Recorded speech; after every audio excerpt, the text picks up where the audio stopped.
भुनक्तु सह वीर्यं करवावहै तेजस्विनावधीतमस्तु मा विद्विषावहै। ओम शांति शांति शांति। ಶ್ರೀಕೃಷ್ಣ, ಸರ್ವವೂ ನಿನ್ನ ಸೇವೆಯಾಗಲಿ ಸ್ವಾಮಿ. ಎಲ್ಲ ಆಧ್ಯಾತ್ಮ ಬಂಧುಗಳಿಗೂ ನಮಸ್ಕಾರ ಮತ್ತು ಜ್ಞಾನದರ್ಶನಂ ವೇದಿಕೆಗೆ ಸ್ವಾಗತ. ಧ್ವನಿ ಗುರುದೇವದಾಗಿರಲಿ, ವಿಚಾರ ಪರಮಾತ್ಮನದಾಗಿರಲಿ, ಹಾಗೂ ಇದು ನನ್ನದಲ್ಲದ ಕರ್ಮವಾಗಲಿ. ಶ್ರೀಮದ್ ಭಾಗವತ ಮಹಾಪುರಾಣ 11ನೇ ಸ್ಕಂದ. ಮೊದಲಿಗೆ ಮಂಗಳಾಚರಣೆ. ಜನ್ಮಾದ್ಯಸ್ಯ ಯತೋನ್ವಯಾದಿತರತಃ ಚಾರ್ತೇಷ್ವಭಿಘ್ನಸ್ವರಾಟ್ ತೇನೇ ಬ್ರಹ್ಮಹೃದಾಯ ಆದಿಕವಯೇ ಮುಹ್ಯಂತಿ ಯತ್ಸೂರಯಃ ತೇಜೋ ವಾರಿಮೃದಾಂ ಯಥಾ ವಿನಿಮಯೋ ಯತ್ರ ತ್ರಿಸರ್ಗೋ ಮೃಷಾ ದಾಮ್ನಾ ಸ್ವೇನ ಸದಾ ನಿರಸ್ತಕುಹಕಂ ಸತ್ಯಂ ಪರಂ ಧೀಮಹಿ ನಾರಾಯಣಂ ನಮಸ್ಕೃತ್ಯ ನರಂ ಚೈವ ನರೋತ್ತಮಂ ದೇವೀಂ ಸರಸ್ವತೀಂ ವ್ಯಾಸಂ ತತೋ ಜಯಮುದೀರಯೇತ್ ತತೋ ಜಯಮುದೀರಯೇತ್.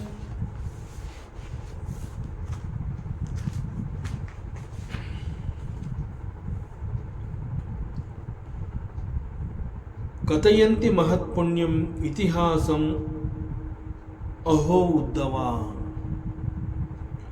ತಮಹಂ ವರ್ಣಯಿಷ್ಯಾಮಿ ನಿಬೋಧ ಸುಸಮಾಹಿತಃ. ಸೊ ಉದ್ಧವನಿಗೆ ಹೇಳ್ತಾ ಇದ್ದಾನೆ. ಇನ್ಫ್ಯಾಕ್ಟ್ ಉದ್ಧವ ಮಾಡಿರುವಂತಹ ಪ್ರಶ್ನೆ, ಆತ್ಮೋದ್ಧಾರ ಆಗಬೇಕಾದ್ರೆ ಬಹಳ ಸಹನೆ ಇರಬೇಕು, ತಾಳ್ಮೆ ಇರಬೇಕು. ಬಿಕಾಸ್ ಆತ್ಮ ಈಸ್ ದಿ ಹೈಯೆಸ್ಟ್, ಅದಕ್ಕಿಂತ ದೊಡ್ಡದು ಯಾವುದೂ ಇಲ್ಲ. ಅಂತಹದ್ದನ್ನು ಹೊಂದಬೇಕು ಅಂತಂದಾಗ ಬೇರೆ ಎಲ್ಲವುಗಳನ್ನು ಉಪೇಕ್ಷಿಸಬೇಕು. There is nothing more greater than the atma. So ಇಂತಹ ಆತ್ಮನನ್ನು ನಾನು ಹೊಂದುತ್ತೀನಿ ಅಂತಂದಾಗ ಆತ್ಮನನ್ನು ಹೊರತುಪಡಿಸಿ ಬೇರೆ ಎಲ್ಲವುಗಳ ಕಡೆ ಗಮನವನ್ನು ಕೊಡಬಾರದು. ಆ ಸಂದರ್ಭದಲ್ಲಿ ಅಲ್ಲಿ ಏನು ಬೇಕಾದ್ರೂ ಆಗಬಹುದು, ಅವೆಲ್ಲವುಗಳನ್ನು ಗಣನೆಗೆ ತಗೋಬಾರದು. ಈ ರೀತಿಯಲ್ಲಿ ಪರಮಾತ್ಮ ಉದ್ಧವನಿಗೆ ಒಂದು ಮಾತು ಹೇಳಿರ್ತಾನೆ. ಅದರ ಬಗ್ಗೆ ಒಂದು ಸಂಶಯ ಉದ್ಧವನಿಗೆ. ಆತ್ಮೋದ್ಧಾರ ಅನ್ನುವಂತಹದ್ದು ಇಷ್ಟೊಂದು ಕಷ್ಟ, ಅಥವಾ ಒಬ್ಬ ಸಾಧಕ ಇಷ್ಟು ತಾಳ್ಮೆಯನ್ನು ಹೊಂದೋದಕ್ಕೆ ಸಾಧ್ಯವಾ? ಆತ್ಮೋದ್ಧಾರದ ವಿಷಯದಲ್ಲಿ ಒಬ್ಬ ಸಾಧಕನಿಗೆ ಇಷ್ಟೊಂದು ತಾಳ್ಮೆ ಇರೋದಕ್ಕೆ ಸಾಧ್ಯವಾ ಅನ್ನುವಂತಹ ಒಂದು ಅನುಮಾನ ಉದ್ಧವನಿಗೆ ಬಂದಿರುತ್ತೆ. ಪ್ರತಿ ಬಾರಿ ಉದ್ಧವ ಪ್ರಶ್ನೆ ಮಾಡಿದಾಗ ಪರಮಾತ್ಮ ಉದ್ಧವನ ಪ್ರಶ್ನೆಗಳಿಗೆ ಅಂತಂದರೆ ಒಂದು ರೀತಿಯಲ್ಲಿ ಅರ್ಜುನ ಪ್ರಶ್ನೆ ಮಾಡ್ತಾ ಇರ್ತಾನೆ ಪರಮಾತ್ಮನನ್ನು. ಸೊ ಅರ್ಜುನನಿಗೆ ಅರ್ಥ ಆಗಬೇಕು. ಇನ್ಫ್ಯಾಕ್ಟ್ ಇಲ್ಲಿ ಅರ್ಜುನ ಕನ್ಫ್ಯೂಷನ್ ಮಾಡ್ಕೊಂಡಿದ್ದಾನ, ಅಥವಾ ನಿಜವಾಗ್ಲೂ ಅರ್ಜುನನ ಪ್ರಶ್ನೆ ಮತ್ತು ಪರಮಾತ್ಮನ ಉತ್ತರಗಳು ಇಲ್ಲಿ ಲೋಕದಲ್ಲಿ ಎಲ್ರಿಗೂ ಸಿಗಬೇಕು ಅನ್ನೋಂತಹ ದಿನ ಒಂದು ಲೀಲೆಯಿಂದ ಅಲ್ಲಿ ನಮ್ಮ ಪರವಾಗಿ ಅರ್ಜುನನೇ ಪ್ರಶ್ನೆ ಮಾಡಿದಾನ. ಈವನ್ ಇಲ್ಲೂ ಕೂಡ ಉದ್ಧವ ಈ ರೀತಿ ಪ್ರಶ್ನೆ ಮಾಡ್ತಾ ಇದ್ದಾನೆ ಅಂತಂದರೆ, ಅನೇಕ ಸಂದರ್ಭಗಳಲ್ಲಿ ಪರಮಾತ್ಮ ಶ್ರೀಕೃಷ್ಣ ಉದ್ಧವನನ್ನ ನೀನು ಮಹಾಜ್ಞಾನಿ ಅಂತ ಹೇಳಿದಾನೆ. ಅರ್ಜುನನ್ನ ಕೂಡ ಅದೇ ರೀತಿ ಹೇಳಿದಾನೆ, ನೀನು ಬುದ್ಧಿವಂತ, ನೀನು ಜ್ಞಾನವಂತ. ಸೊ ಹೀಗಾಗಿ ಅಲ್ಲಿ ಮತ್ತೆ ಅರ್ಜುನನನ್ನು ಮುಖ್ಯವಾಗಿ ಇಟ್ಕೊಂಡು ಅಥವಾ ಮತ್ತು ಇಲ್ಲಿ ಭಾಗವತದಲ್ಲಿ ಉದ್ಧವನನ್ನು ಮುಖ್ಯವಾಗಿ ಇಟ್ಕೊಂಡು ಪರಮಾತ್ಮ ಮಾತನಾಡ್ತಾ ಇದ್ದಾನೆ ಅಂತಂದರೆ ಇದು ಬಹುಶಃ ನಮ್ಮೆಲ್ಲರಿಗೂ ಬೇಕಾಗಿರುವಂತಹದ್ದು. ಸೊ ನಮ್ಮಗಳನ್ನು ಗಮನದಲ್ಲಿಟ್ಕೊಂಡು ಇಲ್ಲಿ ಉದ್ಧವ ಪ್ರಶ್ನೆ ಮಾಡಿದ್ದಾನೆ.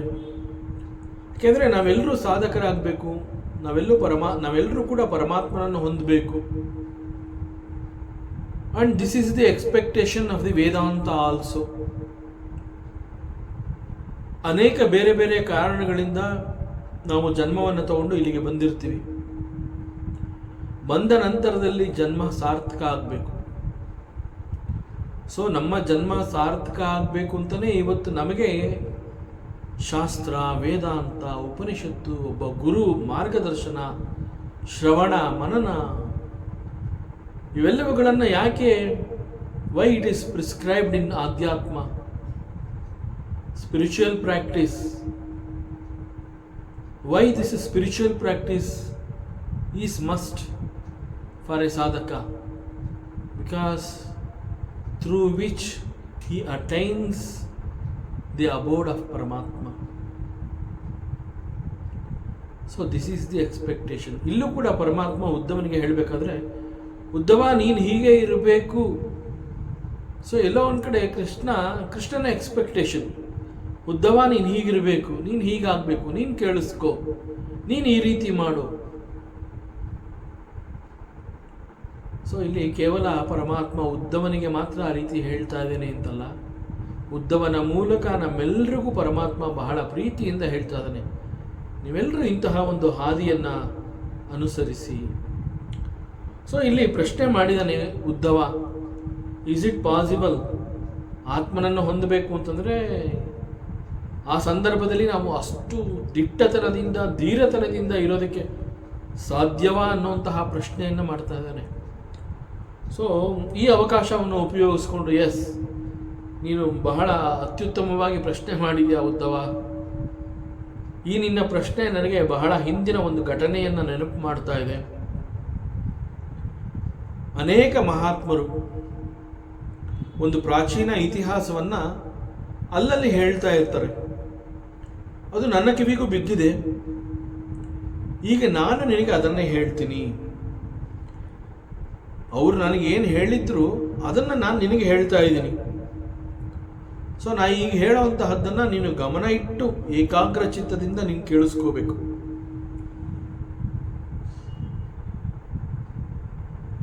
ಕೇನಚಿತ್ ಭಿಕ್ಷುಣಾ ಗೀತಂ ಪರಿಭೂತೇನ ದುರ್ಜನೈಹಿ. ಸೊ ಪರಮಾತ್ಮ ಇದನ್ನು ಭಿಕ್ಷುಗೀತ ಅಂತ ಹೇಳಿ ಇಲ್ಲಿ ಉಪದೇಶವನ್ನು ಕೊಡ್ತಾ ಇದ್ದಾನೆ ಉದ್ಧವನಿಗೆ. So it's a story of a brahmana, and this brahmana, he was A ಗೃಹಸ್ಥ.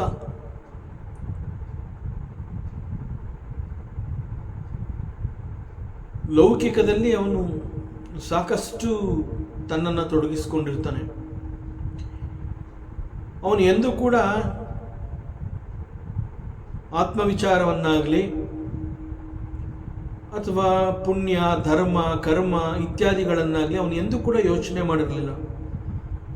ಅವನ ಗಮನವೆಲ್ಲ ಲೌಕಿಕ ಅಂತಂದರೆ ಲೌಕಿಕದಲ್ಲಿ ಸುಖ ಇದೆ. ಸೊ ಇಲ್ಲಿ ಕಷ್ಟಪಟ್ಟು ದುಡಿಬೇಕು, ಸಂಪಾದನೆ ಮಾಡಬೇಕು, ಹಣ ಮಾಡಬೇಕು. ಸಂಪೂರ್ಣವಾಗಿ ಅವನಿಗೆ ಗಮನ ಹಣವನ್ನು ಸಂಪಾದನೆ ಮಾಡೋದ್ರ ಮೇಲಿರುತ್ತೆ. ಸೊ ಅವನೊಬ್ಬ ಬ್ರಾಹ್ಮಣ ಅಂತ ಹೇಳಿ ಅವನು ಬ್ರಾಹ್ಮಣ ಧರ್ಮವನ್ನು ಕೂಡ ಅವನು ಅನುಸರಿಸಲಿಲ್ಲ. ಕೃಷಿ, ವ್ಯಾಪಾರ ಈ ರೀತಿನಲ್ಲಿ ಆ ವರ್ಣಾಶ್ರಮ ಧರ್ಮ ಅಂತ ಹೇಳಿದಾಗ ಬ್ರಾಹ್ಮಣ ಧರ್ಮವನ್ನು ಕೂಡ ಅವನು ಅನುಸರಿಸ್ತಾ ಇಲ್ಲ. ಬ್ರಾಹ್ಮಣನಾಗಿ ಪಾಠ, ಪ್ರವಚನ, ಅಧ್ಯಯನ. ಇನ್ಫ್ಯಾಕ್ಟ್ ನಮ್ಮ ಶಾಸ್ತ್ರ ಏನು ಹೇಳುತ್ತೆ, ಬ್ರಾಹ್ಮಣ ಅಂತಂದಾಗ ಅವನ ಜೀವನ ಹೊಟ್ಟೆಪಾಡಿಗಾಗಿ ಅವನು ಭಿಕ್ಷೆ ಮಾಡಬೇಕು, ಭಿಕ್ಷೆಯಿಂದ ಅವನ ಜೀವನವನ್ನು ಮಾಡಬೇಕು. This is prescribed in Vedanta. But ಅವನು ಭಿಕ್ಷೆ ಮಾಡ್ತಿರ್ಲಿಲ್ಲ. ಒಬ್ಬ ಕೃಷಿಕ, ವ್ಯಾಪಾರಿ ಈ ರೀತಿ ಕ್ಷತ್ರಿಯನಂತೆ, ವೈಶ್ಯನಂತೆ ಅವನು ಹಣದ ಮೇಲೆ ತನ್ನ ಗಮನವನ್ನು ಇರಿಸಿದ್ದ. and later he became a sannyasi. The same Brahmana, because of his own punya and because of his own efforts in a very different way, and at the same time because of the divine's grace,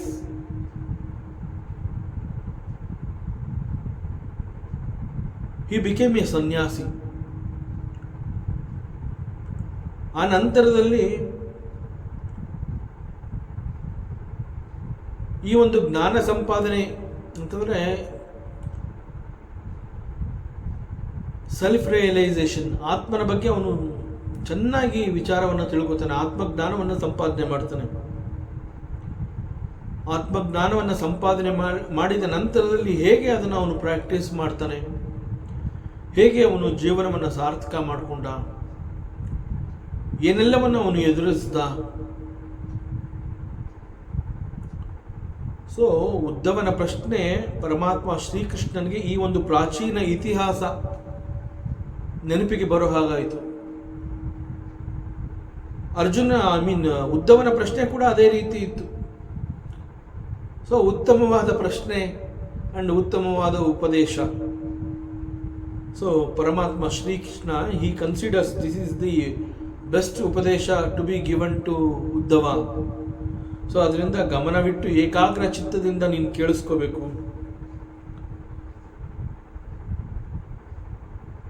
ಈ ಬ್ರಾಹ್ಮಣ ಅನೇಕ ಕಷ್ಟಗಳು ಒದಗಿ ಬಂದಾಗ ಅವುಗಳೆಲ್ಲವನ್ನು ಹೇಗೆ ಎದುರಿಸಿದ, ಆ ಸಂದರ್ಭದಲ್ಲಿ ಅವನ ಮನಸ್ಥಿತಿ, his mind was so com and composed. He was never agitated. ಎಲ್ಲವನ್ನ ಬಹಳ ತಾಳ್ಮೆಯಿಂದ ಅನುಸರಿಸ್ಕೊತಾ ಮುಂದೆ ಹೋಗ್ತಾ ಇದ್ದ. ಎಂದೂ ಕೂಡ ಅವನು ಯಾರನ್ನೂ ದೂಷಿಸಲಿಲ್ಲ. ಇದಕ್ಕೆ ಯಾರೋ ಮತ್ತೊಬ್ಬ ಕಾರಣ ಅಂತ ಯಾರನ್ನೂ ದೂರಲಿಲ್ಲ, ವಿಧಿಯನ್ನ ದೂರಲಿಲ್ಲ, ಪರಮಾತ್ಮನನ್ನ ದೂಷಿಸಲಿಲ್ಲ.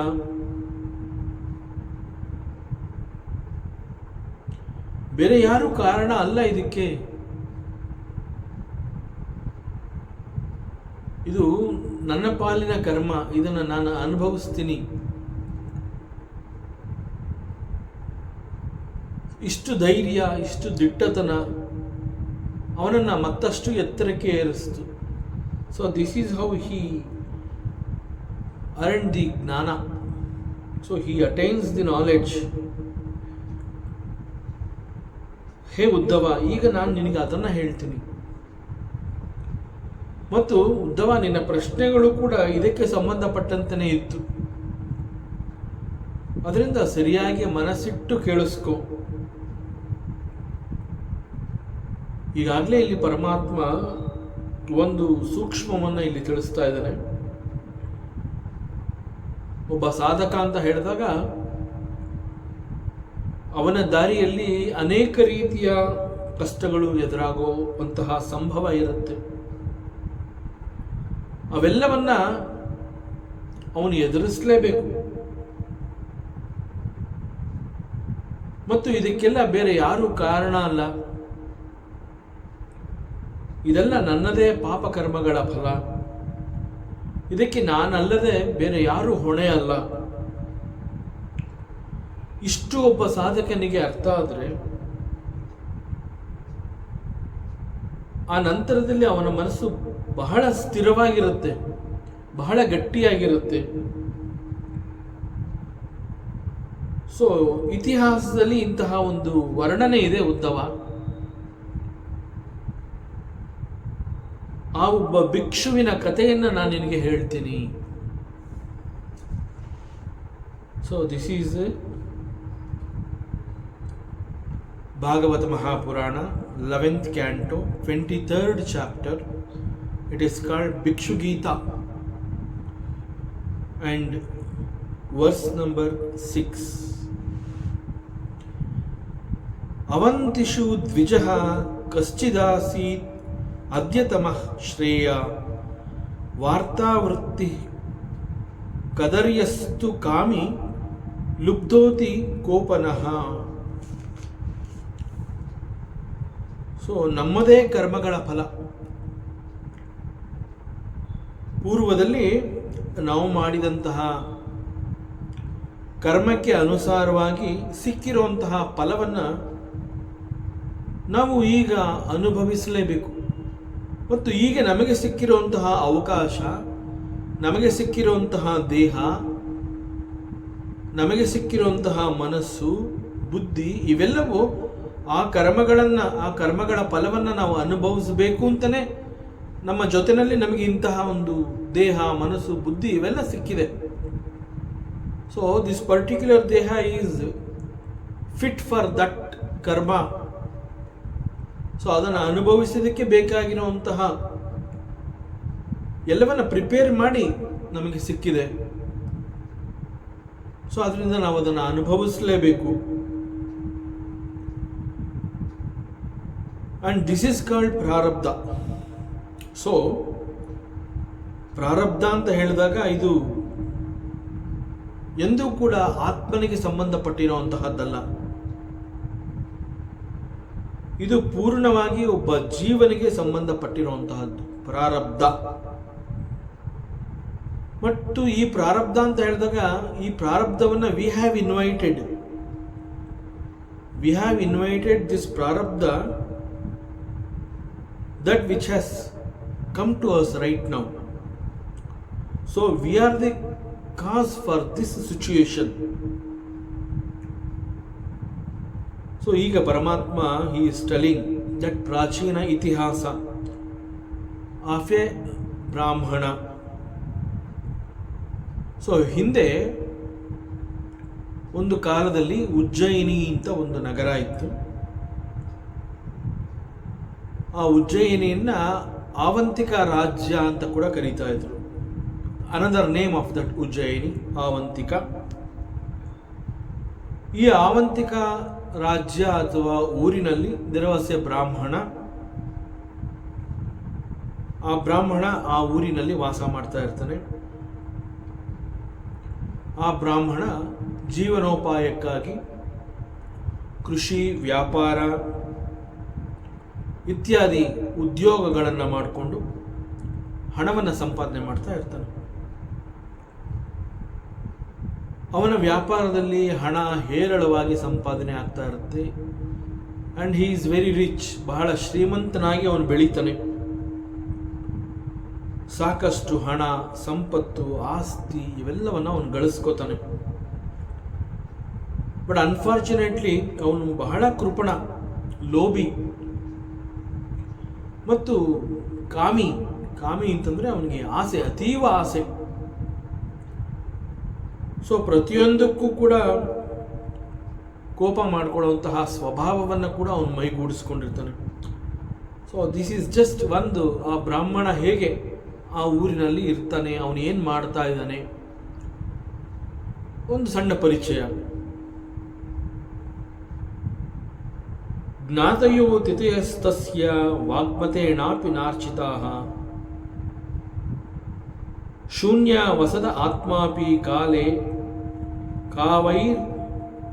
ಕಾವೈರನರ್ಚಿತಃ. ಸೊ ಅವನ ಲೋಭ ಬುದ್ಧಿ, ಜಿಪುಣತನ ಮತ್ತು ಸ್ವಭಾವ. ಅವನ ಸ್ವಭಾವ ಏನು ಅಂತಂದರೆ ಬಹಳ ಕೋಪ ಮಾಡ್ಕೋತಾ ಇದ್ದ. ಆ ಕೋಪದ ಬುದ್ಧಿಯ ಜೊತೆಗೆ ಲೋಭದ ಬುದ್ಧಿ ಮತ್ತು ಜಿಪುಣ, ಯಾರಿಗೂ ಕೂಡ ಒಂದು ಪೈಸೆ ಕೊಡ್ತಿರಲಿಲ್ಲ. ಇಂತಹ ಸ್ವಭಾವಗಳನ್ನು ಅವನು ಮೈಗೂಡಿಸ್ಕೊಂಡಿದ್ದ. ಅವನ ಸ್ವಭಾವ ಈ ರೀತಿ ಇದ್ದ ಕಾರಣದಿಂದ ತನ್ನದೇ ಕುಲಬಾಂಧವರಲ್ಲಿ ಅಥವಾ ಜಾತಿ ಬಂಧುಗಳಲ್ಲಿ ಸ್ನೇಹಿತರನ್ನಾಗಲಿ, ಬಂಧುಗಳನ್ನಾಗಲಿ, ನೆಂಟರುಗಳನ್ನಾಗಲಿ ಅವನು ಎಂದೂ ಕೂಡ ಮನೆಗೆ ಆಹ್ವಾನ ಮಾಡ್ತಾ ಇರಲಿಲ್ಲ. ಬನ್ನಿ ನಮ್ಮ ಮನೆಗೆ, ಒಮ್ಮೆ ಆತಿಥ್ಯ ಸ್ವೀಕರಿಸಿ. ಈ ರೀತಿ ಎಂದೂ ಕೂಡ ಕುಲಬಾಂಧವರನ್ನಾಗಲಿ, ಸ್ನೇಹಿತರನ್ನಾಗಲಿ, ನೆಂಟರಿಷ್ಟರನ್ನಾಗಲಿ ಯಾರನ್ನೂ ಕೂಡ ಅವನ ಹತ್ರ ಸೇರಿಸ್ತಾ ಇರಲಿಲ್ಲ. ಅವನಿಗೆ ಗರ್ವಿಷ್ಠ, ನಾನೊಬ್ಬ ಶ್ರೀಮಂತ, ನನ್ನ ಬಳಿ ಹಣ ಇದೆ. ಒಂದು ವೇಳೆ ಅವರೆಲ್ಲ ಮನೆಗೆ ಬಂದರೆ ನನ್ನ ಶ್ರೀಮಂತಿಕೆಯನ್ನು ನೋಡ್ತಾರೆ, ಅವರ ಗಮನ ನನ್ನ ಹಣದ ಮೇಲೆ ಹೋಗಿರುತ್ತೆ. ಸೊ ಹಣ ಬೇಕು ಅಂತ ನನ್ನನ್ನು ಪೀಡಿಸಬಹುದು, ಹಣಕ್ಕಾಗಿ ನನ್ನ ಹಿಂದೆ ಅವರು ಸುತ್ತಬಹುದು. ಸೊ ಈ ಯಾವ ತಾಪತ್ರಯ ಕೂಡ ಬೇಡ. So this is his thinking. So ಅವನು ಯಾರನ್ನೂ ಕೂಡ ಮನೆಗೆ ಕರೀತಾ ಇರಲಿಲ್ಲ. ಜೊತೆಗೆ ಅವನ ಸ್ವಭಾವ ಈ ರೀತಿ ಇದೆ ಅಂತ ಅವ್ರಿಗೂ ಕೂಡ ಗೊತ್ತಿತ್ತು. ಸ್ನೇಹಿತರಿಗೆ, ಬಂಧುಗಳಿಗೆ, ಕುಲಬಾಂಧವರಿಗೆ ಎಲ್ರಿಗೂ ಇವನೊಬ್ಬ ಲೋಭಿ, ಇವನೊಬ್ಬ ಜಿಪುಣ, ಇವನ ಸ್ವಭಾವ ಈ ರೀತಿ, ಬೇಗ ಕೋಪ ಮಾಡ್ಕೋತಾನೆ, ಯಾರನ್ನೂ ಹತ್ರ ಸೇರಿಸೋದಿಲ್ಲ. ಇದೆಲ್ಲ ಬೇರೆ ಎಲ್ರಿಗೂ ಗೊತ್ತಿತ್ತು. ಹಾಗಾಗಿ ಅವರು ಕೂಡ ಇವನು ಕರೆದ್ರೂ ಬರ್ತಾ ಇರಲಿಲ್ಲ, ಇವನು ಕರೀತಾ ಇರಲಿಲ್ಲ. ಅವರು ಯಾರು ಕೂಡ ಬರೋದಕ್ಕೆ ಸಿದ್ಧರಿರಲಿಲ್ಲ. ಸೊ ಬಂಧು ಬಾಂಧವರು, ಅತಿಥಿಗಳನ್ನು ಅವನು ಎನ್ಕರೇಜ್ ಮಾಡ್ತಾ ಇರಲಿಲ್ಲ. ಒಂದು ವೇಳೆ ಅಂತಹ ಒಂದು ಅವಕಾಶ, ಏನೋ ಒಂದು ಹಬ್ಬ ಹರಿದಿನ ಅಂತ ಹೇಳಿ ಏನಾದರೂ ಒಂದು ಸಮಾರಾಧನೆ ನಡೆಯುತ್ತೆ ಅಂತಂದರೆ ಅವ್ರನ್ನ ಕರೆಯುವಂತಹ ಬುದ್ಧಿ ಅವನು ಬೆಳೆಸ್ಕೋತಾ ಇರಲಿಲ್ಲ. ಅವನು ಹಿ ನೆವರ್ ಎನ್ಕರೇಜ್ಡ್. ಸೊ ಕುಟುಂಬದ ಬಂಧು ಬಾಂಧವರೊಂದಿಗೆ ಅವನು ಸಂತೋಷದಿಂದ ಇರಲಿಲ್ಲ. ಸ್ನೇಹಿತರೊಂದಿಗೆ, ಅಕ್ಕಪಕ್ಕದ ನೆರೆಹೊರೆಯೊಂದಿಗೆ, ಸೊ ಯಾರ ಜೊತೆ ಕೂಡ ಅವನು ಸಂತೋಷದಿಂದ ಇರಲಿಲ್ಲ.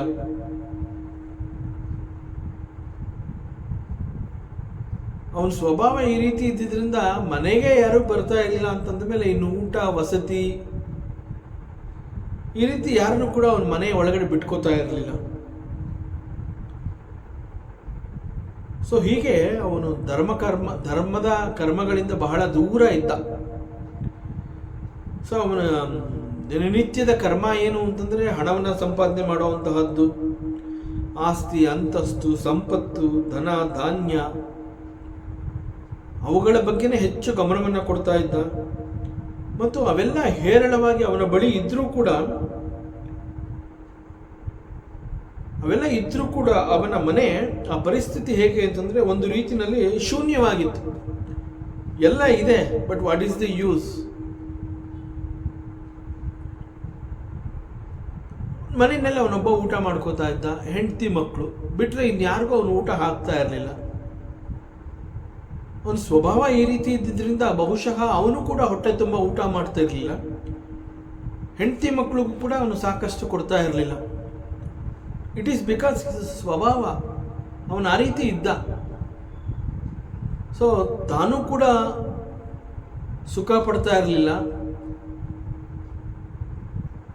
ತನ್ನ ಹೆಂಡತಿ ಮಕ್ಕಳಿಗೂ ಅವನು ಸುಖ ಕೊಡ್ತಾ ಇರಲಿಲ್ಲ. ಈ ರೀತಿಯಲ್ಲಿ ಅವನು ಬೆಳೀತಾ ಇದ್ದ. ಇದೇ ಅವನ ಸ್ವಭಾವ ಆಗಿ ಹೋಗಿತ್ತು. ಸೊ ತಾನು ದುಡಿದ ಹಣ, ಸಂಪತ್ತನ್ನು ಅವನು ತನಗಾಗಿ ಕೂಡ ಉಪಯೋಗಿಸ್ಕೋತಾ ಇರಲಿಲ್ಲ. ಅವನು ಸ್ವತಃ ತನ್ನ ಶರೀರಕ್ಕೆ ಕೂಡ ಅವನು ಸುಖ ಕೊಡಲಿಲ್ಲ. ಅಂತಂದರೆ ಒಂದು ಒಳ್ಳೆ ಬಟ್ಟೆ, ಒಳ್ಳೆ ಊಟ ತಿಂಡಿ, ತನಗೆ ಬೇಕಾದಂತಹ ಸೌಕರ್ಯಕ್ಕೂ ಕೂಡ ಅವನು ತಾನು ಸಂಪಾದನೆ ಮಾಡಿದ ಹಣವನ್ನು ಅವನು ಉಪಯೋಗಿಸ್ತಾ ಇರಲಿಲ್ಲ. ಹೆಂಡತಿ ಮಕ್ಕಳಿಗೂ ಕೊಡ್ತಾ ಇರಲಿಲ್ಲ. ಸೊ ಸಮಾಜದಲ್ಲಿ ಅವನೊಬ್ಬ ಕೋಪದ ವ್ಯಕ್ತಿ, ಜಿಪುಣ, ಲೋಭಿ, ಧರ್ಮ ಕರ್ಮಗಳಿಂದ ಬಹಳ ದೂರವಾಗಿರುವಂತಹ ಅವನು ಈ ರೀತಿಯೇ ಗುರುತಿಸ್ಕೊಂಡಿದ್ದ. And he is not a open hearted fellow. ಹೃದಯಪೂರ್ವಕವಾಗಿ ಅವನು ಯಾರನ್ನೂ ಪ್ರೀತಿಸ್ತಿರಲಿಲ್ಲ, ಯಾರು ಕೂಡ ಅವನನ್ನು ಪ್ರೀತಿಸ್ತಾ ಇರಲಿಲ್ಲ. ದುಶ್ಶೀಲಸ್ಯ ಕದರ್ಯಸ್ಯ ದೃಹ್ಯತೆ ಪುತ್ರ ಬಾಂಧವಾಃ ದಾರ ದುಹಿತರೋ ಭೃತ್ಯ ವಿಷಣ್ಣಾನಾಚರನ್ ಪ್ರಿಯಂ. ಶೀಲ ಅಂತಂದರೆ ನಡತೆ, ಒಳ್ಳೆ ಗುಣ, ಒಳ್ಳೆ ನಡತೆ ಅಂತ ನಾವೇನು ಹೇಳ್ತೀವಿ, it is called Sheela. So ಇದು ದುಶ್ಶೀಲಸ್ಯ, ಅಸ್ಯ ದುಶ್ಶೀಲ. ಸೊ ಅವನಲ್ಲಿ ಕೆಟ್ಟ ನಡತೆ, ದುಶ್ಶೀಲ ಅಂತಂದರೆ ಕೆಟ್ಟ ನಡತೆ. ಸೊ ಅವನ ಕೆಟ್ಟ ನಡತೆ ಮತ್ತು ಲೋಭದ ಬುದ್ಧಿ, ಈ ಸ್ವಭಾವದ ಕಾರಣದಿಂದ ಅವನ ಹೆಂಡತಿ ಮಕ್ಕಳು, ಬಂಧು ಬಾಂಧವರು ಹಾಗೂ ಮನೆಯಲ್ಲಿ ಇರ್ತಾ ಇದ್ದಂತಹ ಮನೆಯ ಆಳು ಕಾಳುಗಳು ಎಲ್ಲರೂ ಕೂಡ ಒಂದು ರೀತಿ ದುಃಖಿಗಳಾಗಿದ್ರು.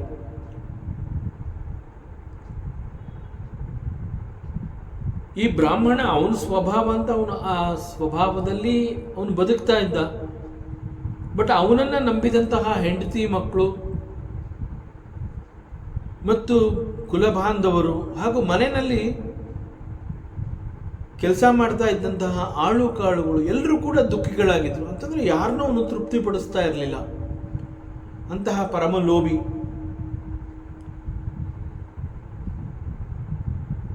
ಯಾರಿಗೂ ಕೂಡ ಸಂತೋಷ ನೆಮ್ಮದಿ ಇರಲಿಲ್ಲ. ಯಾರಿಗೂ ಕೂಡ ಅವನು ಸ್ವಾತಂತ್ರ್ಯವನ್ನು ಕೊಟ್ಟಿರಲಿಲ್ಲ. Not even to his wife and children. ಮತ್ತು ಮನೆಯಲ್ಲಿ ಅವನನ್ನು ಹೊರತುಪಡಿಸಿ ಬೇರೆ ಯಾರಾದರೂ ಏನಾದರೂ ಒಂದು ಕೆಲಸವನ್ನು ಮಾಡಿದ್ರೆ ಅದನ್ನು ಅವನು ಇಷ್ಟಪಡ್ತಿರಲಿಲ್ಲ. ಅದು ಮಾಡಿದ್ರಿಂದ ಇದು ಖರ್ಚಾಯಿತು, ಆ ರೀತಿ ಆಯಿತು, ವೇಸ್ಟ್ ಆಯಿತು, ಹೀಗೆ ಅವನ ಮನಸ್ಸಿಗೆ ಬೇರೆಯವರು ಮಾಡಿದಂತಹ ಯಾವ ಕೆಲಸ ಕಾರ್ಯಗಳು ಕರ್ಮಗಳು ಕೂಡ ಅವನಿಗೆ ಇಷ್ಟ ಆಗ್ತಾ ಇರಲಿಲ್ಲ. ಸದಾಕಾಲ ಅವನ ಈ ಅನಿಷ್ಟತನವನ್ನು ಕುರಿತು ಮನೆಯವರುಗಳಿಗೆಲ್ಲ ಚಿಂತೆ ಆಗಿತ್ತು. ಏನಪ್ಪ ಇವನು ಈ ರೀತಿನೇ ಆಗೋಗಿದಾನಲ್ಲ, ಅವನು ಸುಖ ಪಡ್ತಾ ಇಲ್ಲ, ನಮ್ಗೆ ಯಾರಿಗೂ ಅವನು ಸುಖ ಕೊಡ್ತಾ ಇಲ್ಲ. ಸೊ ಇದನ್ನ ಏನು ಹೇಳ್ತಾರೆ ಅಂತಂದರೆ, this is what happens when we don't live in abundance. See we have got so many things with us, but it is so unfortunate that we don't live in abundance. We just live, that's all. ಹಸಿವೆ ಆದಾಗ ಒಂದು ಸ್ವಲ್ಪ ಊಟ ಮಾಡೋದು, ಬೆತ್ತಲೆ ಇರಬಾರ್ದು ಅಂತ ಒಂದು ಸ್ವಲ್ಪ ಬಟ್ಟೆ ಹಾಕೊಳ್ಳುವಂತಹದ್ದು. ಸಂಪಾದನೆ ಮಾಡಿದಂತಹ ಹಣ ಹಾಗಾದ್ರೆ ಏನು ಮಾಡೋದು? ನೋಡ್ತಾ ಕೂತಿರೋದು. So this is called we don't live in abundance. So we live with fear. ಆಗ there is a fear in life. ಅವನ ಕೆಟ್ಟ ಸ್ವಭಾವ ಹೇಗಿತ್ತು ಅಂತಂದರೆ, ಅವನು ಯಾರಿಗೂ ಏನನ್ನು ಕೊಡ್ತಾ ಇರಲಿಲ್ಲ. ಸೊ ಅವನು ಕೆಲವರು ಉಳಿತಾಯ ಮಾಡ್ತಾರೆ. ಯಾಕೆ ಅಂತಂದರೆ ಮಳೆಗಾಲದಲ್ಲಿ ಸಂಪಾದನೆ ಮಾಡೋಕ್ಕಾಗೋದಿಲ್ಲ ಅಂತ. ಸೊ ಮಳೆಗಾಲದಲ್ಲಿ ಮನೆಯಿಂದ ಹೊರಗಡೆ ಬರೋಕ್ಕಾಗೋದಿಲ್ಲ. ಸೊ ಆ ಸಮಯದಲ್ಲಿ ನಮಗೆ ಬೇಕಾಗಿರುವಂತಹದ್ದನ್ನು ಈಗಲೇ ಸಂಗ್ರಹ ಮಾಡಬೇಕು. ಸೊ ಸಂಗ್ರಹ ಬುದ್ಧಿ ಅನ್ನುವಂತಹದ್ದು ಓನ್ಲಿ ಫಾರ್ ರೈನಿ ಸೀಸನ್. ಬೇರೆ ಸಂದರ್ಭದಲ್ಲಿ ಆ ರೀತಿ ಸಂಗ್ರಹ ಬುದ್ಧಿ ಇಲ್ಲ. ಇಟ್ ಈಸ್ ಓನ್ಲಿ ಬಿಕಾಸ್ ಆ ಒಂದು ಸೀಸನ್ನಲ್ಲಿ ಮನೆಯಿಂದ ಈಚೆ ಹೋಗೋಕ್ಕಾಗೋದಿಲ್ವಲ್ಲ, ಹಾಗಾಗಿ ಈಗಲೇ ನೀವೇ ಯೋಚನೆ ಮಾಡಿ ಆ ಮಳೆಗಾಲದಲ್ಲಿ ಆ ಸೀಸನ್ ಮುಗಿಯೋವರೆಗೆ ಊಟ ತಿಂಡಿಗೆ ಮತ್ತು ನಮ್ಮ ಇತರ ಅವಶ್ಯಕತೆಗಳಿಗೆ ಏನು ಬೇಕು ಅಷ್ಟನ್ನು ರೆಡಿ ಮಾಡಿ ಇಟ್ಕೊಳ್ಳುವಂತಹದ್ದು. ಬಟ್ ಇವನು ದಿನನಿತ್ಯದಲ್ಲಿ, ಮಳೆಗಾಲದಲ್ಲಿ ಸಂಗ್ರಹ ಬುದ್ಧಿ ಅಲ್ಲ, ಸದಾಕಾಲ ಸಂಗ್ರಹ ಬುದ್ಧಿ ಒಂದು. ಸೊ ಮಳೆ ಬರಲಿ ಬಿಡಲಿ, ಮಳೆ ಕಡಿಮೆ ಆಯ್ತಾ ಜಾಸ್ತಿ ಆಯ್ತಾ, ಒಟ್ಟಿನಲ್ಲಿ ಯಾವ ಕಾರಣದಿಂದ ಕೂಡ ಅವನ ಸಂಪಾದನೆ, ಅವನ ಗಳಿಕೆ, ಅವನ ಉಳಿತಾಯ, ಅವನ ಸಂಗ್ರಹ ಬುದ್ಧಿ ಅದರಲ್ಲಿ ಕೊರತೆ ಇಲ್ಲ. ಸೊ ಒಟ್ಟಿನಲ್ಲಿ ಅವನು ಸಂಪಾದನೆ ಮಾಡಿದಂತಹ ಅಷ್ಟು ಹಣ ಸಂಪತ್ತು ಎಂದಿಗೂ ಕೂಡ ಅವನ ಉಪಯೋಗಕ್ಕೂ ಬರಲಿಲ್ಲ, ಬೇರೆಯವರ ಉಪಯೋಗಕ್ಕೂ ಅವನು ಕೊಡ್ತಾ ಇರಲಿಲ್ಲ. ಹಣ ಸಂಪಾದನೆ ಮಾಡಿ ಅದನ್ನು ನೋಡಿ ಸಂತೋಷ ಪಡ್ಕೋತಾ ಇದ್ದ, ತೃಪ್ತಿ ಪಡ್ಕೋತಾ ಇದ್ದ, ದಟ್ಸ್ ಆಲ್. ಸಂಪಾದನೆ ಮಾಡಿದಂತಹ ಹಣವನ್ನು ನೋಡೋದು, ಅದನ್ನು ತಗೊಂಡೋಗಿ ಲಾಕರಲ್ಲಿ ಇಡೋದು, ದಟ್ಸ್ ಆಲ್. ಮತ್ತೆ ಇನ್ನೊಂದ್ಸಲಿ ಹಣವನ್ನು ಒಳಗಡೆ ಇಡಬೇಕಲ್ಲ, ಆಗ ಲಾಕರ್ ಹತ್ರ ಹೋಗೋದಷ್ಟೇ. ಹಿಂದಿನ ದಿನ ಇಟ್ಟಿರೋದು ಇವತ್ತು ಮತ್ತೆ ಅಲ್ಲಿ ಹೋಗಿ ಇನ್ನೊಂದು ಸ್ವಲ್ಪ ಸೇರಿಸೋದು. ಸೊ ಅದರಿಂದ ಏನು ಸಂತೋಷ ಸಿಗುತ್ತೆ, ಆ ಸಂತೋಷವನ್ನು ನಿಜವಾದ ಸಂತೋಷ ಅಂತ ಅನುಭವಿಸುವಂತಹದ್ದು. ಸೊ ಇದೇನು ಅಂತಂದರೆ, ನಾವು ಹಣವನ್ನು ಯಾತಕ್ಕೆ ಸಂಪಾದನೆ ಮಾಡ್ತೀವಿ ಅನ್ನುವಂತಹ ಒಂದು ಪರಿಜ್ಞಾನನೇ ನಾವು ಬೆಳೆಸ್ಕೊಳ್ಳೋಕೆ ಆಗದೇ ಇರುವಂತಹ ಪರಿಸ್ಥಿತಿ ಇದು. ಅಂದರೆ ಹಣವನ್ನು ಹೇಗೆ ಉಪಯೋಗಿಸ್ಕೋಬೇಕು. ಫಸ್ಟ್ ಆಫ್ ಆಲ್ ಹಣವನ್ನು ನಾವು ಯಾಕೆ ಸಂಪಾದನೆ ಮಾಡ್ತೀವಿ? ಅದರಿಂದ ಅನೇಕ ಉಪಯೋಗಗಳಿದೆ. ನಾವು ಸಂಪಾದನೆ ಮಾಡುವಂತಹ ಹಣ ನಾವು ಅನ್ಕೋತೀವಿ ಅದು ಕೇವಲ ನಮಗೆ ಮಾತ್ರ ಅಂತ. In fact money it is for circulation. Money ಅದು ದುಡ್ಡು ಹಣ ಒಂದು ಕಡೆ ಇರಬಾರ್ದು, ಅದು ಹರಿತಾ ಇರಬೇಕದು. ಅದು ಎಲ್ಲ ಕಡೆ ಹೋಗ್ತಾ ಇರಬೇಕು ಹಣ. ಯಾಕೆಂದರೆ ಹಣದ ಅವಶ್ಯಕತೆ ಎಲ್ರಿಗೂ ಇರುತ್ತೆ. ಸೊ ನಾವು it's a wrong thinking that ಹಣವನ್ನು ಕೂಡಿಟ್ರೆ ಅದು ಸಮೃದ್ಧಿ. ನೋ, ಹಣ ಯಾವಾಗಲೂ ಚಲಾವಣೆಯಲ್ಲಿ ಇರಬೇಕು. ಚಲಾವಣೆಯಲ್ಲಿ ಇಲ್ಲದೇ ಇರುವಂತಹ ಹಣ ಅದಿದ್ರೂ ಏನು ಪ್ರಯೋಜನನೇ ಇಲ್ಲ. ಬಿಕಾಸ್ ಅದರಿಂದ ಏನು ಉಪಯೋಗಿಸ್ಕೋತಾನೆ ಇಲ್ವಲ್ಲ. ಒಂದು ಬಟ್ಟೆ ತಗೋತಾ ಇಲ್ಲ, ಒಂದು ಒಳ್ಳೆ ಊಟ ತಿಂಡಿ ಮಾಡ್ತಾ ಇಲ್ಲ, ಬೇರೆ ಯಾರಿಗಾರ ಕಷ್ಟದ ಕಾಲದಲ್ಲಿ ಅದನ್ನು ಕೊಡ್ತಾ ಇಲ್ಲ, ಅವರ ಕಷ್ಟವನ್ನು ಬಗೆಹರಿಸ್ತಾ ಇಲ್ಲ ಆ ಹಣ. ಮತ್ತು ಆ ಹಣವನ್ನು ಸ್ವತಃ ಸಂಪಾದನೆ ಮಾಡಿದಂತಹ ವ್ಯಕ್ತಿ ತನ್ನದೇ ಸುಖಕ್ಕೆ ಕೂಡ ಅವನು ಉಪಯೋಗಿಸ್ಕೋತಾ ಇಲ್ಲ. ಕೇವಲ ಲಾಕರಲ್ಲಿ ಹಣವನ್ನು ಇಡಬೇಕು ಅನ್ನುವಂತಹದ್ದೇ ಮುಖ್ಯ ಉದ್ದೇಶ ಅನ್ನೋದೇ ಆದರೆ ಯಾಕೆ ಮೈ ಮುರ್ಕೊಂಡು ದುಡಿಬೇಕು? ಹಾಗಾದರೆ ದೇಹಕ್ಕೆ ಮನಸ್ಸಿಗೆ ಶ್ರಮವನ್ನು ಕೊಟ್ಟು ಹಣ ಸಂಪಾದನೆ ಮಾಡಿ ತಂದು ಲಾಕರಲ್ಲಿ ಇಡೋದು, what is the use? Exactly ಈ ವ್ಯಕ್ತಿ this brahmana of Ujjayini nagara, he was doing this type of work. ದಿನನಿತ್ಯದಲ್ಲಿ ಹಣ ಸಂಪಾದನೆ ಮಾಡುವಂತಹದ್ದು, ಅದನ್ನು ತಂದು ಕೂಡಿಡುವಂತಹದ್ದು. ಸೊ ಹಣವನ್ನು ಜೀವನದಲ್ಲಿ ಹೇಗೆ ಉಪಯೋಗಿಸ್ಕೋಬೇಕು ಅನ್ನೋವಂತಹದ್ದನ್ನು ಕೂಡ ಅವನು ಕಲೀಲಿಲ್ಲ. It is very unfortunate. ಹಣವನ್ನು ಅನೇಕ ಬೇರೆ ಬೇರೆ ದಾರಿಗಳಲ್ಲಿ ಅದನ್ನು ನಾವು ಉಪಯೋಗಿಸ್ಕೋಬೇಕಾಗತ್ತೆ. ಹಣ ಅಂತ ಹೇಳಿದಾಗ ಅದು ಕೇವಲ ಎಲ್ಲೋ ಒಂದು ಕಡೆ ನನ್ನ ಉಪಯೋಗಕ್ಕೆ ಮಾತ್ರ ಅಂತಲ್ಲ. ಆ ಹಣದಿಂದ ನಾವು ಅನೇಕಗಳನ್ನು ಮಾಡಬಹುದು, ಅನೇಕರನ್ನು ತೃಪ್ತಿಪಡಿಸಬಹುದು, ಅನೇಕ ಧರ್ಮದ ಕಾರ್ಯಗಳಿಗೆ ಹಣವನ್ನು ಉಪಯೋಗಿಸಬಹುದು. ಸೊ ಹೀಗೆ ಬಹು ಉಪಯೋಗಿ ಕಾರ್ಯಗಳಿಗಾಗಿ ನಾವು ಹಣವನ್ನು ಸಂಪಾದನೆ ಮಾಡಬೇಕಾಗುತ್ತೆ. ಸೊ ಹಣ ಸಂಪಾದನೆ ಮಾಡುವಂತಹದ್ದು ಕೇವಲ ನನ್ನೊಬ್ಬನಿಗೆ ಅಂತ ಅಲ್ಲ. ನಾವು ಸಂಪಾದನೆ ಮಾಡಿದಂತಹ ಹಣದಿಂದ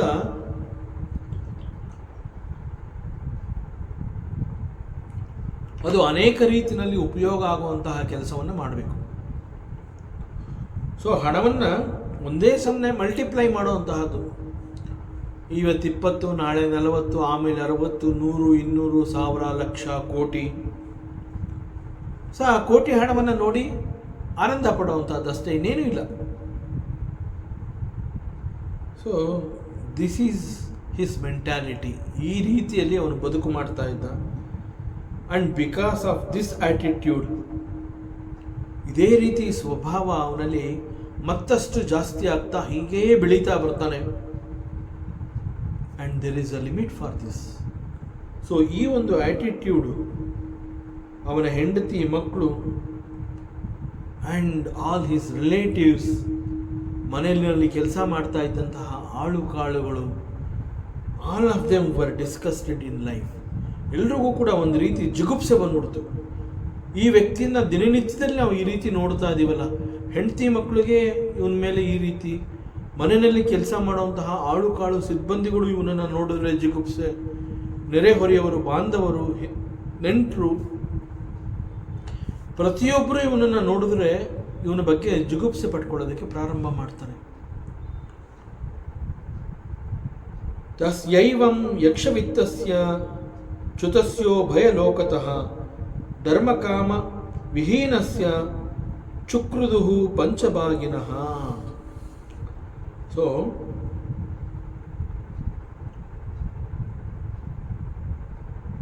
ಧರ್ಮ ಎಲ್ಲವನ್ನ ನೋಡ್ತಾ ಇರುತ್ತೆ.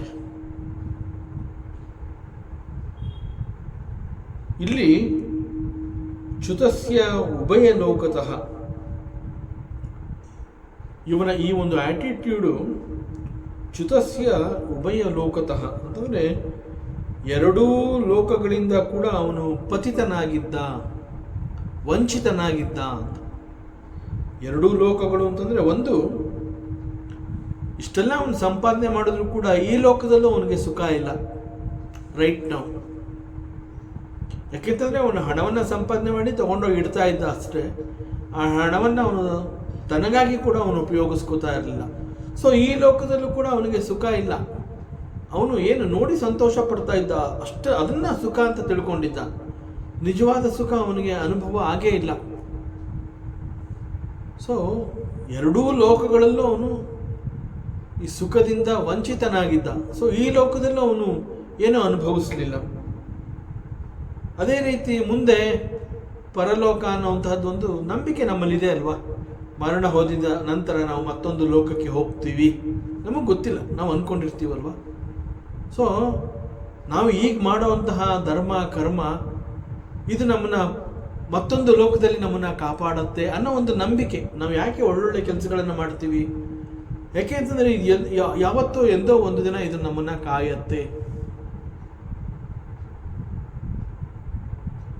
ಸೊ ಇಲ್ಲಿ ಇವನ ಈ ಒಂದು ಪರಮ ಲೋಭಿತನ ಹೇಗೆ ಅಂತಂದರೆ, ಅವನು ಇಷ್ಟೆಲ್ಲ ಹೇರಳವಾಗಿ ಹಣವನ್ನು ಸಂಪಾದನೆ ಮಾಡಿದ್ರು ಕೂಡ ಈ ಲೋಕದಲ್ಲಿ ಅವನು ಅದನ್ನು ಉಪಯೋಗಿಸ್ತಾ ಇಲ್ಲ. ಸೊ ಅವನು ಅದರಿಂದ ಸುಖ ಪಡ್ತಾ ಇಲ್ಲ. ಸೊ ಈ ಲೋಕದಲ್ಲೂ ಕೂಡ ಅವನಿಗೆ ಸುಖ ಇಲ್ಲ. ಮತ್ತೆ ಅವನು ಎಂದೂ ಕೂಡ ದಾನ ಧರ್ಮ ಯಾಗ ಯಜ್ಞ ಇತ್ಯಾದಿ ಧರ್ಮದ ಕಾರ್ಯಗಳನ್ನು ಮಾಡಿ ಪುಣ್ಯ ಸಂಪಾದನೆ ಮಾಡಿಕೊಂಡಿಲ್ಲ. ಸೊ ಅವನು ಎಂದೂ ಕೂಡ ಪುಣ್ಯದ ಕರ್ಮವನ್ನೇ ಮಾಡಿಲ್ಲ. ಸೊ ಅದರಿಂದ ಅವನು ಪುಣ್ಯ ಸಂಪಾದನೆ ಮಾಡೇ ಇಲ್ಲ. ಒಂದು ವೇಳೆ ಅವನು ಪುಣ್ಯ ಸಂಪಾದನೆ ಮಾಡಿದ್ದಿದ್ರೆ ಆಗ ತಾನು ಸಂಪಾದನೆ ಮಾಡಿದಂತಹ ಪುಣ್ಯ ಅವನನ್ನು ಪರಲೋಕದಲ್ಲಿ ಅವನನ್ನು ಕಾಯ್ತಾ ಇತ್ತು. ಸೊ ಅದನ್ನು ಇಲ್ಲಿ ಚ್ಯುತಸ್ಯ ಉಭಯ ಲೋಕತಃ. ಸೊ ಎರಡೂ ಲೋಕಗಳಲ್ಲೂ ಅವನು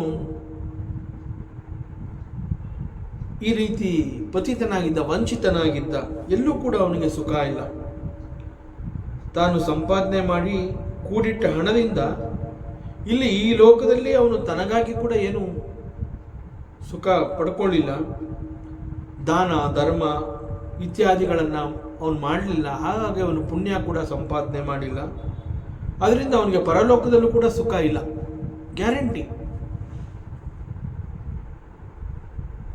ಹಾಗಾದರೆ ಅವನು ಸಂಪಾದನೆ ಮಾಡಿದಂತಹ ಹಣವನ್ನು, ಅಂದರೆ ಕೂಡಿಟ್ಟ ಹಣವನ್ನು ಅವನು ಅದನ್ನು ನೋಡಿ ಆನಂದ ಪಡ್ತಾ ಇದ್ದ ಅಂತಂದರೆ ಆ್ಯಕ್ಚುಲಾಗಿ ಅವನು ಏನು ಮಾಡ್ತಾ ಇದ್ದ? ಆ ಹಣವನ್ನು ಅವನು ಬೇರೆ ಇನ್ಯಾವ ಕಾರ್ಯಗಳಿಗೂ ಕೂಡ ಅವನು ಬಳಸಲಿಲ್ಲ. ಸೊ ಬಳಸದೇ ಇದ್ದಂತಹ ಹಣವನ್ನು ಅವನು ನೋಡಿ ಆನಂದಿಸ್ತಾ ಇದ್ದ ಅಂತಂದ್ರೆ ಆ್ಯಕ್ಚುಲ್ ಆಗಿ ಅವನು ಏನು ಮಾಡ್ತಾ ಇದ್ದ?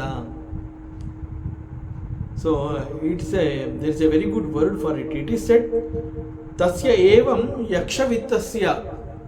It is called ಯಕ್ಷವಿತ್ತ. ಅವನು ಸಂಪಾದನೆ ಮಾಡಿ ಕೂಡಿಟ್ಟಂತಹ ಹಣವನ್ನು ಯಕ್ಷನಂತೆ ತಾನೇ ಕಾಯ್ತಾ ಇದ್ದ. See it is such a pity situation. ಹಣವನ್ನು ಸಂಪಾದನೆ ಮಾಡಿ ಅದು ನಮ್ಮ ಉಪಯೋಗಕ್ಕೆ ಬರದೇ ಹೋದಾಗ ನಮಗೆ ಗೊತ್ತಿಲ್ಲ ನಾವು ಎಷ್ಟು ಒಂದು ಹೀನಾಯ ಪರಿಸ್ಥಿತಿಯನ್ನು ನಾವು ಹೋಗಿ ಮುಟ್ಟುತ್ತೀವಿ. ಯಾಕೆಂತಂದರೆ ನಮಗೆ ಬೇಕು ಅಂತ ಹೇಳಿ ನಾವು ಹಣವನ್ನು ಸಂಪಾದನೆ ಮಾಡಿದಂತಹ ಹಣವನ್ನು ನಾವು ಸ್ವತಃ ನಾವು ಉಪಯೋಗಿಸಲಿಲ್ಲ, ನಾವು ಭೋಗಿಸಲಿಲ್ಲ. ಬೇರೆಯವರ ಸುಖಕ್ಕೆ ಅವ್ರಿಗೆ ಅನುಕೂಲ ಆಗಲಿ ಅಂತ ಅವ್ರಿಗೂ ಕೂಡ ಕೊಡಲಿಲ್ಲ. ಆಗ ಅದು ನಮ್ಮನ್ನು ಎಂತಹ ಹೀನಾಯ ಸ್ಥಿತಿಗೆ ಕರ್ಕೊಂಡು ಹೋಗುತ್ತದು. ಸೊ ಅದನ್ನು ಇಲ್ಲಿ ಯಕ್ಷವಿತ್ತ ಅಂತ ಕರೆದರು. ಸೊ ಯಕ್ಷವಿತ್ತಸ್ಯ ಅಂತಂದರೆ ತಾನು ಸಂಪಾದನೆ ಮಾಡಿದಂತಹ ಹಣವನ್ನು ಒಬ್ಬ ಯಕ್ಷನಂತೆ ಅವನು ಅದನ್ನು ಕಾಯ್ತಾ ಇದ್ದ. ಸೊ ಯಕ್ಷನಂತೆ ಕಾಯ್ತಾ ಇದ್ದ ಅಂತಂದ್ರೆ ಏನರ್ಥ? It means during day time ಹಣವನ್ನು ಸಂಪಾದನೆ ಮಾಡ್ತಾ ಇದ್ದಿದ್ದು ಒಂದು ಕಡೆ, ಅದೇ ರೀತಿ ಅವನ ಗಮನವೆಲ್ಲ ಅದನ್ನು ಯಾರೂ ಮುಟ್ಟಬಾರ್ದು. ತಾನು ಸಂಪಾದನೆ ಮಾಡಿ ಕೂಡಿಟ್ಟಿರುವಂತಹ ಹಣವನ್ನು ಯಾರೂ ಮುಟ್ಟಬಾರ್ದು. ಸೊ ಹಾಗಾಗಿ ಅವನ ಗಮನ ಎಲ್ಲ ಎಲ್ಲಿತ್ತು? ಹಗಲಿನಲ್ಲಿ ಒಂದು ಕಡೆ ಮತ್ತೆ ಅವನು ಸಂಪಾದನೆಗಾಗಿ ಗಮನವನ್ನು ಕೊಡ್ತಾ ಇದ್ದ, ಮತ್ತೊಂದು ಕಡೆ ಅವನ ಚಿತ್ತ ಎಲ್ಲ ತಾನು ಕೂಡಿಟ್ಟಂತಹ ಹಣ ಅದನ್ನು ಮನೆಯವರು ಯಾರೂ ಮುಟ್ಟಬಾರ್ದು. ಆಳು ಕಾಳುಗಳು ಅದನ್ನು ಕದಿಬಾರ್ದು. ಕಳ್ಳ ಕಾಕರು ಮನೆಗೆ ಬಂದು ಅದನ್ನು ಎತ್ಕೊಂಡು ಹೋಗಬಾರ್ದು. ಹೀಗೆ ಹಗಲಿನಲ್ಲಿ ಆ ಹಣವನ್ನು ಯಾರೂ ಮುಟ್ಟಬಾರದು, ಆ ರೀತಿ ಹಗಲಿನಲ್ಲಿ ಆ ರೀತಿ ಕಾಯ್ತಾ ಇದ್ದ. ಇನ್ನು ರಾತ್ರಿ ಹೊತ್ತು ಹೆಚ್ಚು ಆಹಾರ ಕೂಡ ಸೇವಿಸ್ತಾ ಇರಲಿ, ಯಾಕೆಂದರೆ ಜಾಸ್ತಿ ತಿಂದರೆ ನಿದ್ದೆ ಬಂದ್ಬಿಡುತ್ತೆ. ನಿದ್ದೆ ಮಾಡಿದಾಗ ಏನಾದ್ರು ಕಳ್ಳರು ಮನೆಗೆ ಬಂದರೆ ಈ ಹಣನ ತೊಗೊಂಡು ಹೊರಟೋಗ್ತಾರೆ. ಸೊ ಹಾಗಾಗಿ ಹೊಟ್ಟೆ ತುಂಬಿಸ್ಕೊಳ್ಳೋದಕ್ಕೆ ಎಷ್ಟು ಬೇಕೋ ಅಷ್ಟು ಊಟ ಮಾಡೋದು, ನಿದ್ದೆ ಬರದೇ ಇರೋ ಹಾಗೆ ಇಡೀ ರಾತ್ರಿ ಆ ಹಣವನ್ನು ಕಾಯೋದು. ಇದು ಎಂತಹ ಹೀನಾಯ ಸ್ಥಿತಿ ಇದು. ಹಗಲಿನಲ್ಲೂ ಸುಖ ಇಲ್ಲ, ರಾತ್ರಿಯಲ್ಲೂ ಸುಖ ಇಲ್ಲ. ಸೊ ಸಂಪಾದನೆ ಮಾಡಿದಂತಹ ಹಣದಿಂದ ಹೊಟ್ಟೆ ತುಂಬ ಊಟ ಇಲ್ಲ, ಮೈ ತುಂಬ ಬಟ್ಟೆ ಇಲ್ಲ, ದಾನ ಧರ್ಮ ಇಲ್ಲ, ಬೇರೆಯವರಿಗೆ ಕೊಡ್ತಾ ಇರಲಿಲ್ಲ, ಕಣ್ ತುಂಬ ನಿದ್ದೆ ಕೂಡ ಮಾಡ್ತಾ ಇಲ್ಲ. ಇದೆಲ್ಲ ಯಾಕೆ ಇಂತಹ ಪರಿಸ್ಥಿತಿ ಅವನಿಗೆ ಬಂತು? It is only because of ಕೂಡಿಟ್ಟ ಹಣ. ಅದನ್ನು ಹೇಗೆ ಉಪಯೋಗಿಸ್ಕೋಬೇಕು ಅನ್ನುವಂತಹ ಜ್ಞಾನ ಅವನಲ್ಲಿ ಇಲ್ಲದೆ ಇರೋ ಕಾರಣದಿಂದ ಅವನ ಪರಿಸ್ಥಿತಿ ಹೇಗೆ ಅಂತಂದರೆ, ಅವನು ಏನು ಮಾಡ್ತಾ ಇದ್ದ ಅಂದರೆ ಯಕ್ಷವಿತ್ತಸ್ಯ, ಯಕ್ಷರಂತೆ ತಾನೇ ಸಂಪಾದನೆ ಮಾಡಿಟ್ಟ ಹಣದ ಗಂಟನ್ನು ಅವನು ಕಾಯ್ತಾ ಇರ್ತಾನೆ. ಸೊ ಊಟ ತಿಂಡಿ ನಿದ್ರೆ ಏನೊಂದೂ ಇಲ್ಲ. ಸೊ ನೆಮ್ಮದಿ ಕೂಡ ಇಲ್ಲ ಅವನಿಗೆ. ಯಾಕೆ ನೆಮ್ಮದಿ ಇಲ್ಲ? ಬೆಳಗ್ಗೆ ಎಲ್ಲ ಮನೆಯವರು ಯಾರು ಎತ್ಕೊಂಡು ಹೋಗಬಾರ್ದು ಅಂತ, ರಾತ್ರಿ ಎಲ್ಲ ಕಳ್ಳರು ಬರಬಾರ್ದು ಅಂತ. ದೆನ್ ವೇರ್ ಈಸ್ ನೆಮ್ಮದಿ, where is peace, where is ಶಾಂತಿ? ಸೊ ಸುಖ, ಸಂತೋಷ, ಊಟ ತಿಂಡಿ ನಿದ್ರೆ ನೆಮ್ಮದಿ ಶಾಂತಿ ಎಲ್ಲವನ್ನ ಬಿಟ್ಟಿದ್ದ. ಏನೊಂದು ಇಲ್ಲ ಈಗ ಅವನ ಹತ್ರ. ಸೊ ಕೇವಲ ಹಣದ ಮೇಲಿನ ಲೋಭದ ಬುದ್ಧಿ ಇದಕ್ಕೆ ಕಾರಣ. ತಾನೇ ಈ ಸ್ವಭಾವವನ್ನು ಮೈಗೂಡಿಸ್ಕೊಂಡಿದ್ದ ಆ ಬುದ್ಧಿ ಅವನಿಗೆ ಇವತ್ತು ಈ ಪರಿಸ್ಥಿತಿಗೆ ತಳ್ಳಿದೆ. ಸೊ ಸಂಪಾದನೆ ಮಾಡಿದ ಹಣದಿಂದ ದಾನ ಧರ್ಮ ಯಾಗ ಯಜ್ಞ ಇಂತಹ ಉತ್ತಮವಾದ ಕೆಲಸವನ್ನು ಕರ್ಮಗಳನ್ನು ಅವನು ಎಂದೂ ಮಾಡಲಿಲ್ಲ. ಹಾಗೂ ಸ್ವತಃ ತಾನೇ ಅದನ್ನು ಭೋಗಿಸಲಿಲ್ಲ. ಇಡೀ ಜೀವಮಾನ ಅಂತಂದರೆ ದಿ ಎಂಟೈರ್ ಲೈಫ್ ಅವನು ಈ ರೀತಿ ಜೀವನ ಮಾಡಿದ ಪರಿಣಾಮ ಎಲ್ಲೋ ಒಂದು ಕಡೆ ಹೇಗೆ ನಾವು ಏನು ಮಾಡ್ತೀವಿ ಅದು ಮುಂದೆ ನಮಗೆ ಸಿಗತ್ತೆ ಅಂತ. ಸೊ ಅವನ ಜೀವನ ಇದೇ ರೀತಿ ಇದ್ದ ಕಾರಣದಿಂದ ಪರಿಣಾಮ ವಾಟ್ ಈಸ್ ದಿ ರಿಸಲ್ಟ್ ಅಂತಂದರೆ, ಪಂಚಮಹಾ ಯಜ್ಞಗಳ ಭಾಗಿಯಾದಂತಹ ದೇವತೆಗಳು ಈ ವಿಚಾರದಲ್ಲಿ ಕ್ಷುದ್ಧರಾದರು. ಸೊ ಇದು ಅನ್ನಿಸ್ಬೋದು, ನಾವು ಸಂಪಾದನೆ ಮಾಡಿದಂತಹ ಹಣಕ್ಕೆ ದೇವತೆಗಳು ಯಾಕೆ ಕೋಪ ಮಾಡ್ಕೋತಾರೆ? ಇದೊಂದು ಪ್ರಶ್ನೆ ಬರೋದು ಸಹಜ. ಇನ್ಫ್ಯಾಕ್ಟ್ ಇದು ನನ್ನ ಪಾಲಿನ ಸಂಪಾದನೆ ಅಂತ ನಾನು ಹೇಳಿದ್ರು ಕೂಡ, ನಾನು ಸಂಪಾದನೆ ಮಾಡಿ ಆ ಹಣ ಕೇವಲ ನನಗೆ ಸಿಗಬೇಕು ಅನ್ನೋದಕ್ಕೆ ಅಲ್ಲಿ ಅನೇಕ ಕಾಣದ ಕೈಗಳು ಕೆಲಸ ಮಾಡಿರುತ್ತೆ. ನಮಗೆ ಅದು ಕಾಣೋದಿಲ್ಲ, ಗೊತ್ತಾಗೋದಿಲ್ಲ. ಸೊ ದೇವತೆಗಳಿಗೆ ಶಕ್ತಿ ಬರುವಂತಹದ್ದೇ ಯಾಗ ಯಜ್ಞದಲ್ಲಿ ನಾವು ಅರ್ಪಿಸುವಂತಹ ಹವಿಸ್ಸುಗಳು. ಸೊ ಯಾಗ ಯಜ್ಞಗಳು ಚೆನ್ನಾಗಿ ನಡೆದಾಗ ದೇವತೆಗಳು ತೃಪ್ತಿ ಹೊಂದ್ತಾರೆ ಅಂತ ಹೇಳ್ತೀವಿ. ಸೊ ದೇವತೆಗಳಿಗೆ ತೃಪ್ತಿ ಹೊಂದಿದ್ರೆ ದೇವತೆಗಳು ಆನಂದದಿಂದ ಯಜ್ಞದ ಯಜಮಾನನನ್ನು ಆಶೀರ್ವಾದ ಮಾಡ್ತಾರೆ. ಬಟ್ ಇಲ್ಲಿ ಬ್ರಾಹ್ಮಣ ಇಂತಹ ಒಂದೂ ಉತ್ತಮವಾದ ಕೆಲಸವನ್ನು ಈವರೆಗೆ ಅವನು ಮಾಡಿಲ್ಲ. ಸೊ ಇವನ ವಿಚಾರದಲ್ಲಿ devatas they became very angry with him. ಧರ್ಮ ಕಾಮ ವಿಹೀನಸ್ಯ ಚುಕ್ರುದು ಪಂಚಭಾಗಿನಃ. ನಮ್ಮ ಸನಾತನ ಧರ್ಮದಲ್ಲಿ ದೆರ್ ಇಸ್ ಎ ಟ್ರೆಡಿಷನ್, ಒಂದು ಸತ್ಸಂಪ್ರದಾಯ ಇದೆ. ಇಟ್ ಈಸ್ ಕಾಲ್ಡ್ ಪಂಚಮಹಾಯಜ್ಞ ಅಂತಂದ್ರೆ it refers to 5 great duties, daily sacrifices which we need to do. ದಿನನಿತ್ಯದಲ್ಲಿ ನಾವು ಈ ಪಂಚಮಹಾಯಜ್ಞಗಳನ್ನು ಮಾಡಲೇಬೇಕು ಅನ್ನುವಂತಹ ಒಂದು ಸಂಪ್ರದಾಯವನ್ನು ನಮ್ಮ ಧರ್ಮ ನಮಗೆ ಕಲಿಸಿ, ನಮ್ಮ ಸನಾತನ ಧರ್ಮ ಅದನ್ನು ನಮಗೆ ಪರಿಚಯ ಮಾಡಿಕೊಟ್ಟಿದೆ. ಒಬ್ಬ ಹೌಸ್ ಹೋಲ್ಡರ್, ಅಂತಂದರೆ it is prescribed for a ಗೃಹಸ್ಥ. ಒಬ್ಬ ಗೃಹಸ್ಥನಾದವನು ಈ ಪಂಚಮಹಾಯಜ್ಞಗಳನ್ನು ಮಾಡಲೇಬೇಕು. ಯಾಕೆ ಅಂತಂದರೆ ಆಶ್ರಮ ಧರ್ಮ ಅಂತ ಹೇಳಿದಾಗ ಅಲ್ಲಿ there is brahmachari, there is ಗೃಹಸ್ಥ, ವಾನಪ್ರಸ್ಥ ಆ್ಯಂಡ್ ಸನ್ಯಾಸಿ, 4 ಧರ್ಮಗಳು ಆಶ್ರಮ ಧರ್ಮ ಅಂತ ಹೇಳಿದಾಗ. ಈ 4 ಆಶ್ರಮ ಧರ್ಮಗಳಲ್ಲಿ ದಿಸ್ ಸಂಪಾದನೆ ಎನ್ನುವಂತಹದ್ದು is prescribed only for a grihastha. Brahmachari is not allowed to earn, because ಅವನು ಸಂಪೂರ್ಣವಾಗಿ ಗುರುವಿನ ಬಳಿ ಇದ್ದು ಆಶ್ರಮದಲ್ಲಿದ್ದು ಜ್ಞಾನವನ್ನು ಸಂಪಾದನೆ ಮಾಡುವಂತಹದ್ದು ಅವನ ಏಕೈಕ ಗುರಿಯಾಗಿರಬೇಕು. ಸೊ ಅವನೇನು ಆಶ್ರಮದಲ್ಲಿ ಆಶ್ರಮಕ್ಕೆ ಬೇಕಾಗಿರುವಂತಹ ಕೆಲಸವನ್ನು ಮಾಡಬೇಕು. ಅಥವಾ ಗುರುಕುಲ ಅಂತ ಹೇಳಿದಾಗ ಅಲ್ಲಿ ಪಾಕಶಾಲೆಯಲ್ಲಿ ಕೆಲಸ ಮಾಡಬೇಕಾಗತ್ತೆ, ಅಥವಾ ಗೋಶಾಲೆಯಲ್ಲಿ ಕೆಲಸ ಮಾಡಬೇಕಾಗತ್ತೆ, ಅಥವಾ ಅರಣ್ಯಕ್ಕೆ ಹೋಗಿ ಸಮಿತಿಗಳನ್ನು ಅವನು ತಂದುಕೊಡ್ಬೇಕಾಗುತ್ತೆ.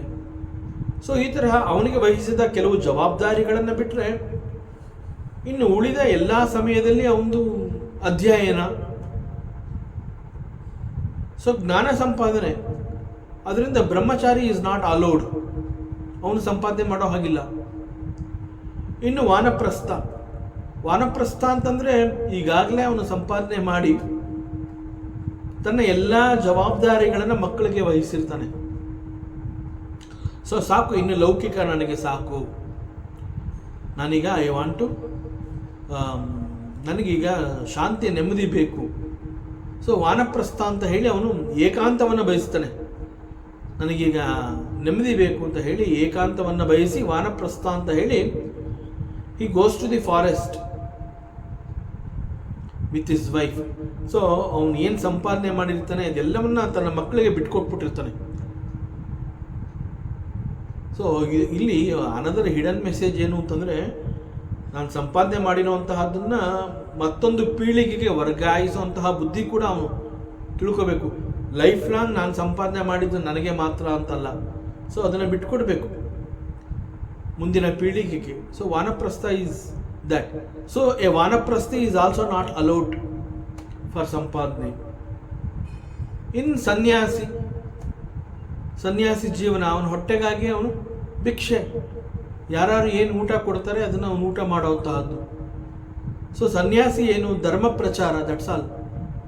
ಅವನು ಒಂದೇ ಆಶ್ರಮದಲ್ಲಿ ಕೂಡ ನಿಲ್ಲೋ ಹಾಗಿಲ್ಲ, ಅವನು ಸಂಚಾರಿ. ಅವನು ಸನ್ಯಾಸಿ ಅಂತಂದಾಗ ಹೀಸ್ ಎ ಸಂಚಾರಿ.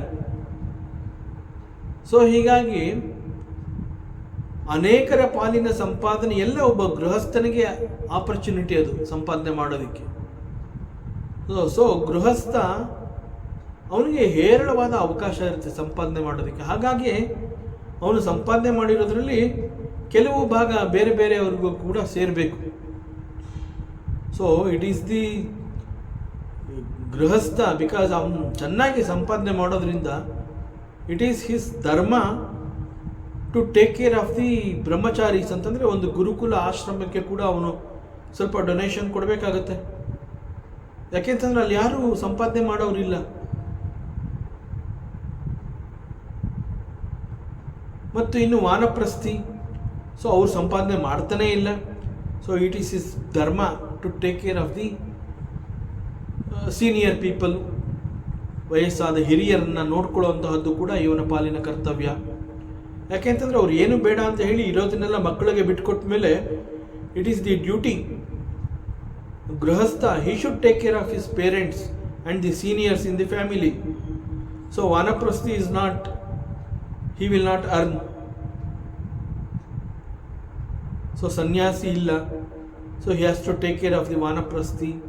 And ಸನ್ಯಾಸಿ ಅಂತಂದಾಗ ಅವನು ಭಿಕ್ಷೆಯಿಂದ ಅವನ ಜೀವನ, ಅವನು ಭಿಕ್ಷೆ ಅಂತ ಹೇಳಿ ಮನೆ ಮುಂದೆ ಬಂದಾಗ ಅವನಿಗೆ ಕೊಡಬೇಕಾಗತ್ತೆ, ಅಥವಾ ಅವನಿರೋ ಆಶ್ರಮಕ್ಕೆ ಹೋಗಿ ಅವನಿಗೆ ಊಟ ತಿಂಡಿ ವ್ಯವಸ್ಥೆ ಅವನಿಗೆ ಬೇಕಾಗಿರುವಂತಹದ್ದನ್ನು ಒದಗಿಸಬೇಕು. ಸೊ ಅವನ ಸಂಚಾರಕ್ಕೆ, ಧರ್ಮ ಪ್ರಚಾರಕ್ಕೆ ಬೇಕಾಗಿರುವಂತಹ ವ್ಯವಸ್ಥೆಯನ್ನು ಈ ಗೃಹಸ್ಥ ಮಾಡಬೇಕಾಗಿರುತ್ತೆ. ಸೊ ಹೀಗೆ ಗೃಹಸ್ಥ ಅಂತಂದಾಗ ಅವನ ಜವಾಬ್ದಾರಿ ಜಾಸ್ತಿ.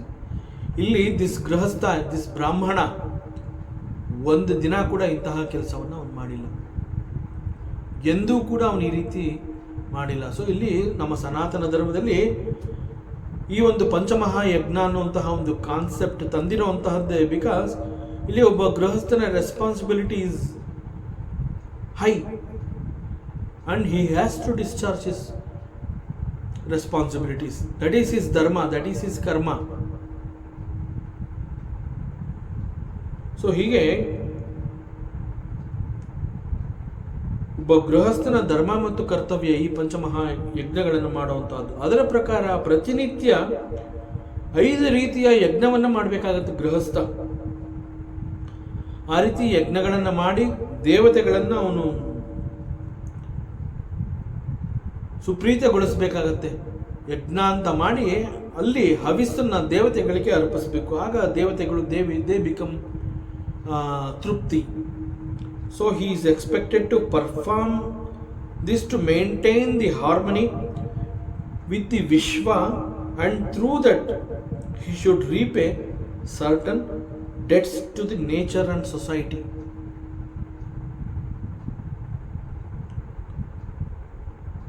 ಬಟ್ ಆ್ಯಕ್ಚುಲಿಯಾಗಿ ಇಷ್ಟೆಲ್ಲ ಸನಾತನ ಧರ್ಮದಲ್ಲಿ ಈ ರೀತಿ ಹೇಳಿದ್ರು ಕೂಡ ಸುಲಭವಾಗಿ ಈ ಒಂದು ಪಂಚಮಹಾಯಜ್ಞ ಅಂತ ಹೇಳಿದಾಗ ಇದನ್ನು ನಾವು ಯಾವ ರೀತಿ ಅರ್ಥ ಮಾಡ್ಕೋಬೇಕು? What is this actually panchamahayajna? See, it is called the 5 daily sacrifices. They are considered very essential for a grihastha to express gratitude to different forces of creation and to purify one's own daily sins caused by unconscious harm to living beings. ಅನೇಕ ಸಂದರ್ಭಗಳಲ್ಲಿ ನಾವುಗಳು ನಮಗೆ ಗೊತ್ತಿಲ್ಲದೆ ನಾವು ಕೆಲವು ತಪ್ಪುಗಳನ್ನು ಮಾಡಿರ್ತೀವಿ. ಆ ದೋಷ ಪರಿಹಾರ ಕೂಡ ಈ ಪಂಚಮಹಾಯಜ್ಞದ ಮೂಲಕ ಅವುಗಳಿಗೆ ಒಂದು ಪರಿಹಾರ ಸಿಗುತ್ತೆ. ಸೊ ಯಾವ ರೀತಿಯ ಯಜ್ಞಗಳು ಹಾಗಾದರೆ? ಅದು 5 ರೀತಿಯ ಯಜ್ಞಗಳು ಅಂತ ಹೇಳಿದಾಗ ಇವುಗಳೆಲ್ಲ ಮಾಡೋದ್ರ ಮೂಲಕ ದೇವತೆಗಳನ್ನು ಸುಪ್ರೀತಿಗೊಳಿಸಬಹುದು. There are some unseen forces in the creation, ಅದನ್ನು ನಾವು ತೃಪ್ತಿಪಡಿಸಬೇಕು. ನಮಗೆ ಗೊತ್ತಿಲ್ಲದೆ ಇರೋ ಹಾಗೆ ನಾವೇ ಕೆಲವು ಪಾಪದ ಕರ್ಮಗಳನ್ನು ಮಾಡಿರ್ತೀವಿ ಅನ್ಕಾನ್ಷಿಯಸ್ಲಿ. ಸೊ ಆ ದೋಷದ ಪರಿಹಾರ ಕೂಡ ಈ ಪಂಚಮಹಾಯಜ್ಞಗಳಿಂದ ನಡೆಯುತ್ತೆ. ಸೊ ಯಾವ ರೀತಿಯ ಯಜ್ಞಗಳು ಅವು? ಸೊ ಒಂದು, it is called the brahmayajna. It is called brahmayajna. ಇದನ್ನು ಋಷಿಯಜ್ಞ ಅಂತ ಕೂಡ ಕರೀತಾರೆ. This is to worship the jnana. ಹೇಗೆ ಅಂದರೆ ದಿನನಿತ್ಯದಲ್ಲಿ ಶಾಸ್ತ್ರ ಗ್ರಂಥಗಳನ್ನು ಓದುವಂತಹದ್ದು, ನಾವು ಓದಿರೋಂತಹದ್ದನ್ನು ಮತ್ತೊಬ್ಬರಿಗೆ ತಿಳಿಸುವಂತಹದ್ದು. So sharing and caring of the jnana.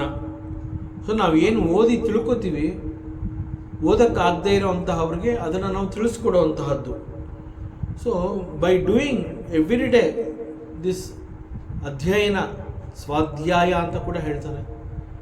So this ಸ್ವಾಧ್ಯಾಯ ಆ್ಯಂಡ್ ಅಧ್ಯಯನ, ಈ ಮೂಲಕ ನಾವೇನು ಜ್ಞಾನವನ್ನು ಸಂಪಾದನೆ ಮಾಡಿದ್ದೀವಿ ಆ ಜ್ಞಾನವನ್ನು ಕೇವಲ ನಾವು ತಿಳ್ಕೊಂಡ್ರೆ ಸಾಲದು. It is to be shared among the people in the society, so that it is a benefit to the entire society. So many people will come to understand this knowledge.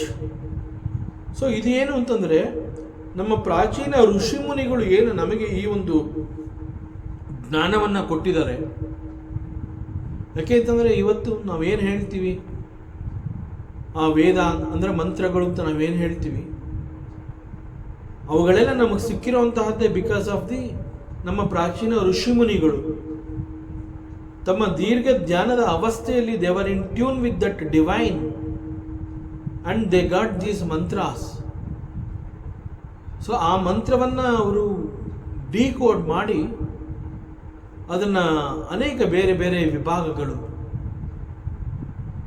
ಆ ಮೂಲಕ ನಮಗೆ ಸಿಗೋ ಹಾಗೆ ಮಾಡಿ ಸೇಮ್ ಆ ಶಾಸ್ತ್ರ ಗ್ರಂಥಗಳ ಮೂಲಕ ನಾವು ನಮ್ಮ ಜೀವನವನ್ನು ಉತ್ತಮಪಡಿಸ್ಕೊಂಡಿದ್ದೀವಿ. ಇವತ್ತು ನಾವೆಲ್ಲ ಯಾಕೆ ಇಷ್ಟು ಚೆನ್ನಾಗಿ ನಾವು ಬದುಕ್ತಾ ಇದ್ದೀವಿ ಅಂತಂದರೆ it is only because the shastras are guiding us.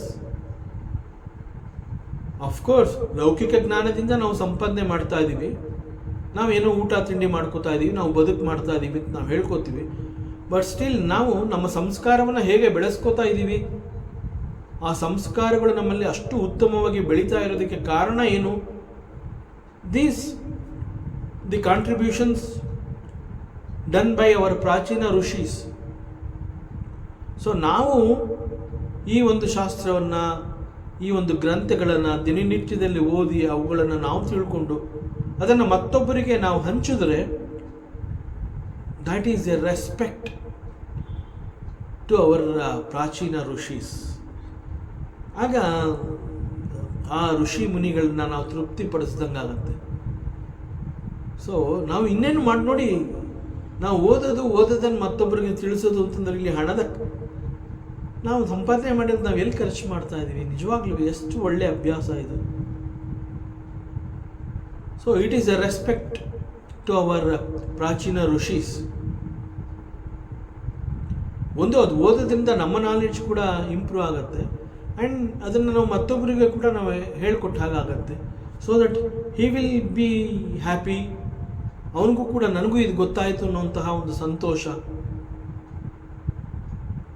So ಹೀಗೆ, so this is brahmayajna or rishi yajna. So ಇದನ್ನು ಮಾಡುವ ಮೂಲಕ ದಿನನಿತ್ಯದಲ್ಲಿ ಇದನ್ನ ಮಾಡಬೇಕು ಅಂತ it is prescribed for a ಗೃಹಸ್ಥ.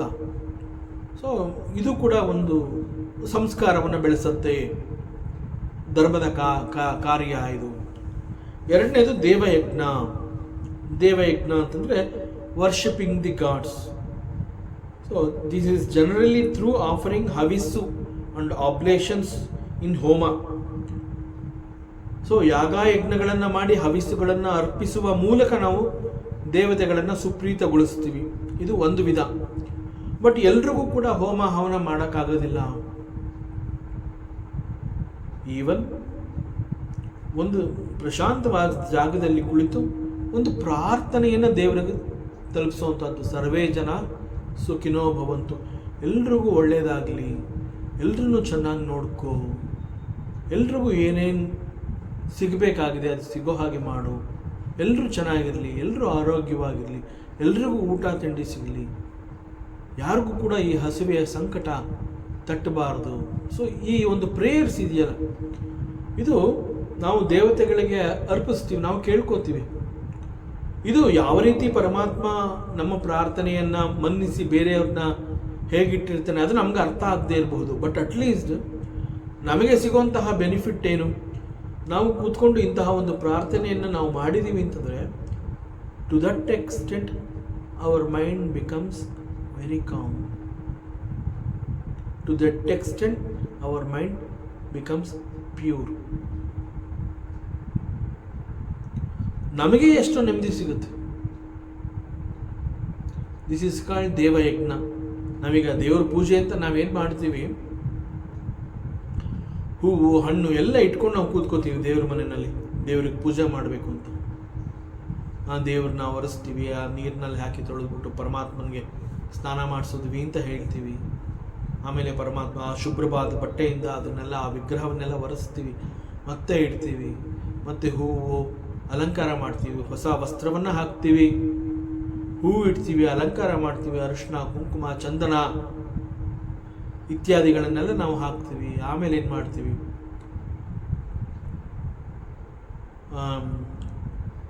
ಮಂಗಳಾರತಿ ಮಾಡ್ತೀವಿ, ನೈವೇದ್ಯ ಮಾಡ್ತೀವಿ. ಇವೆಲ್ಲ ಮಾಡೋದ್ರ ಮೂಲಕ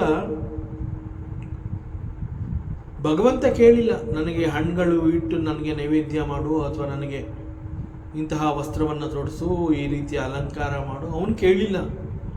ಬಟ್ ನಾವೇ ಒಂದು ಪೂಜೆ ಅಂತ ಹೇಳಿ ಆ ಸಮಯದಲ್ಲಿ ಇವೆಲ್ಲ ಮಾಡಿ ಪರಮಾತ್ಮನನ್ನು ನಾವು ನೋಡಿದಾಗ ಆಹಾ ಎಷ್ಟು ಚೆನ್ನಾಗಿ ಕಾಣಿಸ್ತಾ ಇದ್ದಾನೆ ಕೃಷ್ಣ, ಎಷ್ಟು ಚೆನ್ನಾಗಿ ಕಾಣಿಸ್ತಾ ಇದ್ದಾನೆ ಶಿವ, ಈ ರೀತಿ ಹೇಳಿದಾಗ ಸಂತೋಷ ಆಗ್ತಾ ಇರೋದು ಯಾರಿಗೆ? ನಮಗೆ.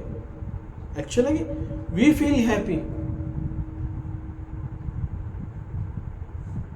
So it's a benefit for us. ದೇವರ ಪೂಜೆ ಅಂತ ನಾವು ಮಾಡಿದ್ರೂ ಕೂಡ ಅದರ ಉಪಯೋಗ ನಮಗೆ ಸಿಗ್ತಾ ಇದೆ. So this is devayajna. ಮೂರನೇದು ಪಿತೃಯಜ್ಞ. ಸೊ ಪಿತೃಯಜ್ಞ ಅಂತಂದರೆ offering gratitude to our ancestors, ಪೂರ್ವಜರಿಗೆ ತರ್ಪಣ ಅಂತ ಹೇಳಿ, ನಿತ್ಯ ತರ್ಪಣ ಅಂತ ಹೇಳಿ ನಮ್ಮ ಪೂರ್ವಜರಿಗೆ ಆ ಒಂದು ಅವರ ಸ್ಮರಣೆ ಮಾಡಿ ನಮ್ಮ ಭಕ್ತಿಯನ್ನು ಅವರಿಗೆ ಅರ್ಪಿಸುವಂತಹದ್ದು.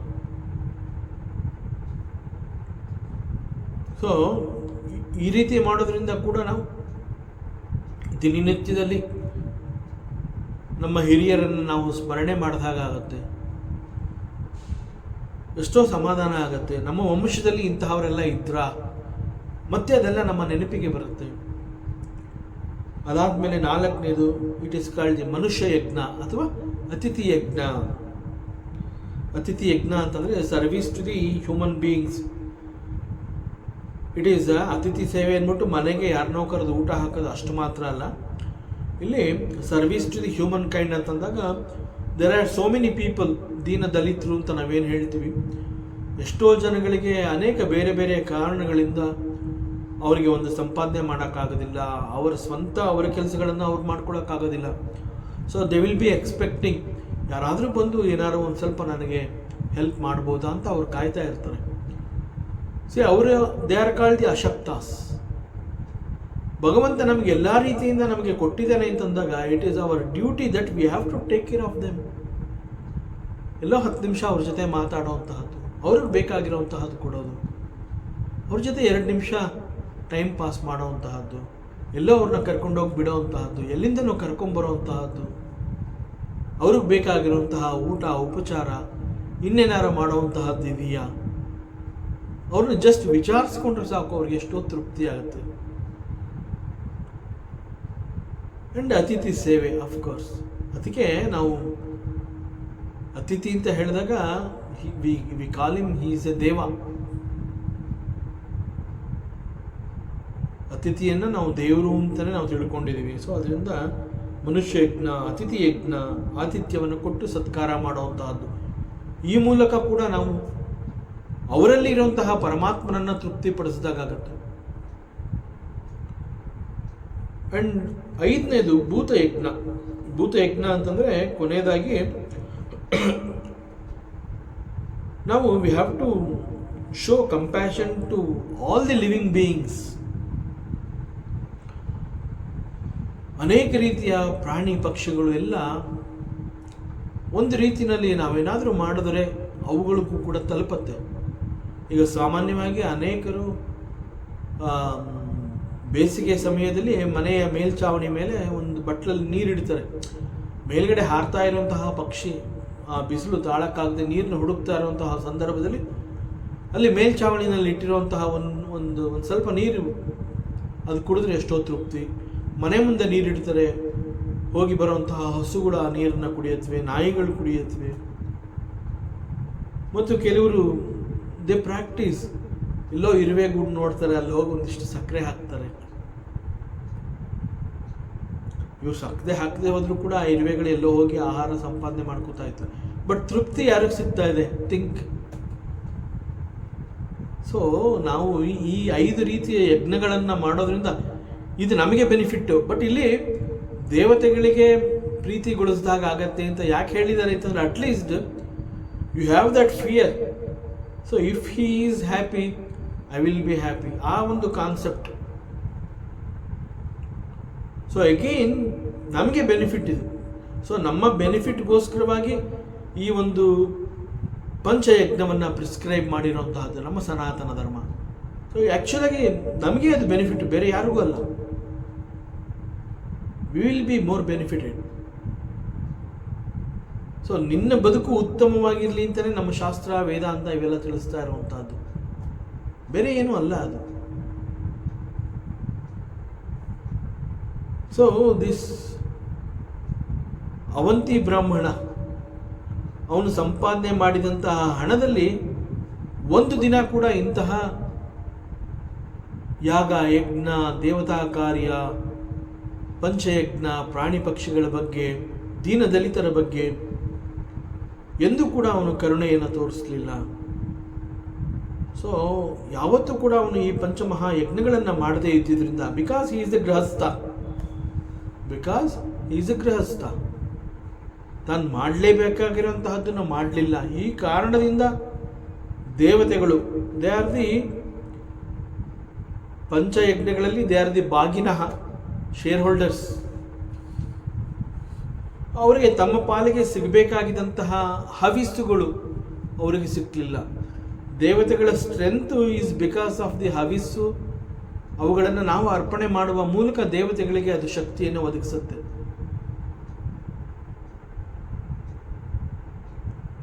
ಇನ್ಫ್ಯಾಕ್ಟ್ ಸೂಕ್ಷ್ಮವಾಗಿ ಅರ್ಥ ಮಾಡ್ಕೋಬೇಕು ಅಂತಂದರೆ, ದೇವತೆಗಳು ಅಂತಂದರೆ ನಾವು ಮಾಡುವಂತಹ ಕರ್ಮಗಳೇ ದೇವತೆಗಳು, ಬೇರೆ ಇನ್ಯಾವುದೂ ಅಲ್ಲ. ಅದು ಆ್ಯಕ್ಚುಲಾಗಿ ನಾವೇನೋ ಬೇರೆ ಇನ್ನೇನೋ ನಾವು ಯೋಚನೆ ಮಾಡಬೇಕಾಗಿಲ್ಲ. ಸೊ ಫೈನಲಿ ನಮ್ಮನ್ನು ಕಾಪಾಡುವಂತಹದ್ದು ಯಾವುದು? ನಾವು ದೇವತೆಗಳು ಅಂತ ಹೇಳಿದ್ರು ಕೂಡ ನಾವು ಮಾಡುವಂತಹ ಕರ್ಮಗಳು ಯಾವ ರೀತಿಯಲ್ಲಿ ನಾವು ಮಾಡಿರ್ತೀವಿ ಅದೇ ನಮ್ಮನ್ನು ಕಾಪಾಡುತ್ತೆ. ಅದಕ್ಕೆ ಕರ್ಮವನ್ನು ದೇವತೆಗಳು ಅಂತ ಕೂಡ ಹೇಳ್ತಾರೆ. ಆ್ಯಂಡ್ ವಾಟ್ ಈಸ್ ಆ್ಯಕ್ಚುಲಿ ದೇವ? ದಿವ್ಯತೆಯಿಂದ ಕೂಡಿರುವಂತಹದ್ದು. ದಟ್ ಈಸ್ ದಿವ್ಯ. ದಿವ್ಯ ಅಂದರೆ ಪ್ರಕಾಶ, ಪ್ರಜ್ವಲಿಸುವಂತಹದ್ದು.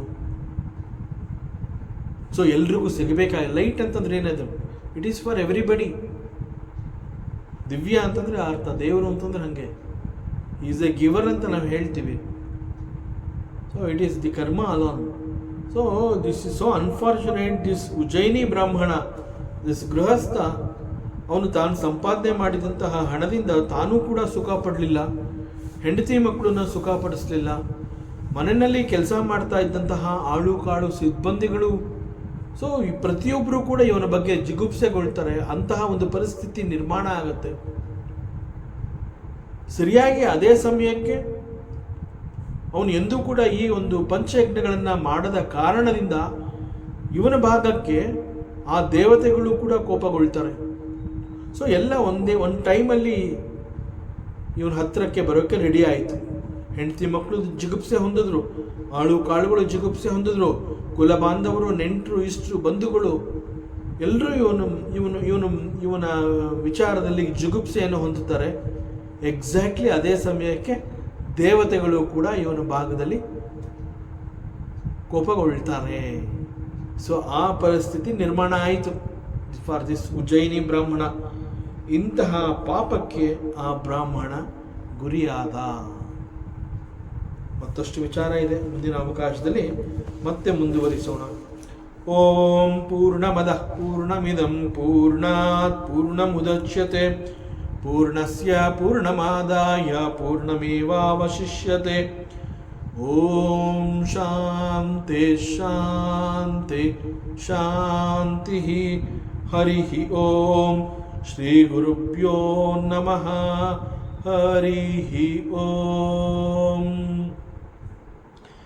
ಈ ದಿನದ ಪ್ರವಚನ ಸೇವೆಯನ್ನು ಪರಮಾತ್ಮ ಶ್ರೀಕೃಷ್ಣನ ಪಾದಚರಣಗಳಲ್ಲಿ ಅತ್ಯಂತ ಭಕ್ತಿಯಿಂದ ಶ್ರದ್ಧೆಯಿಂದ ಅರ್ಪಿಸೋಣ. ಶ್ರೀಕೃಷ್ಣ ಅರ್ಪಣಮಸ್ತು.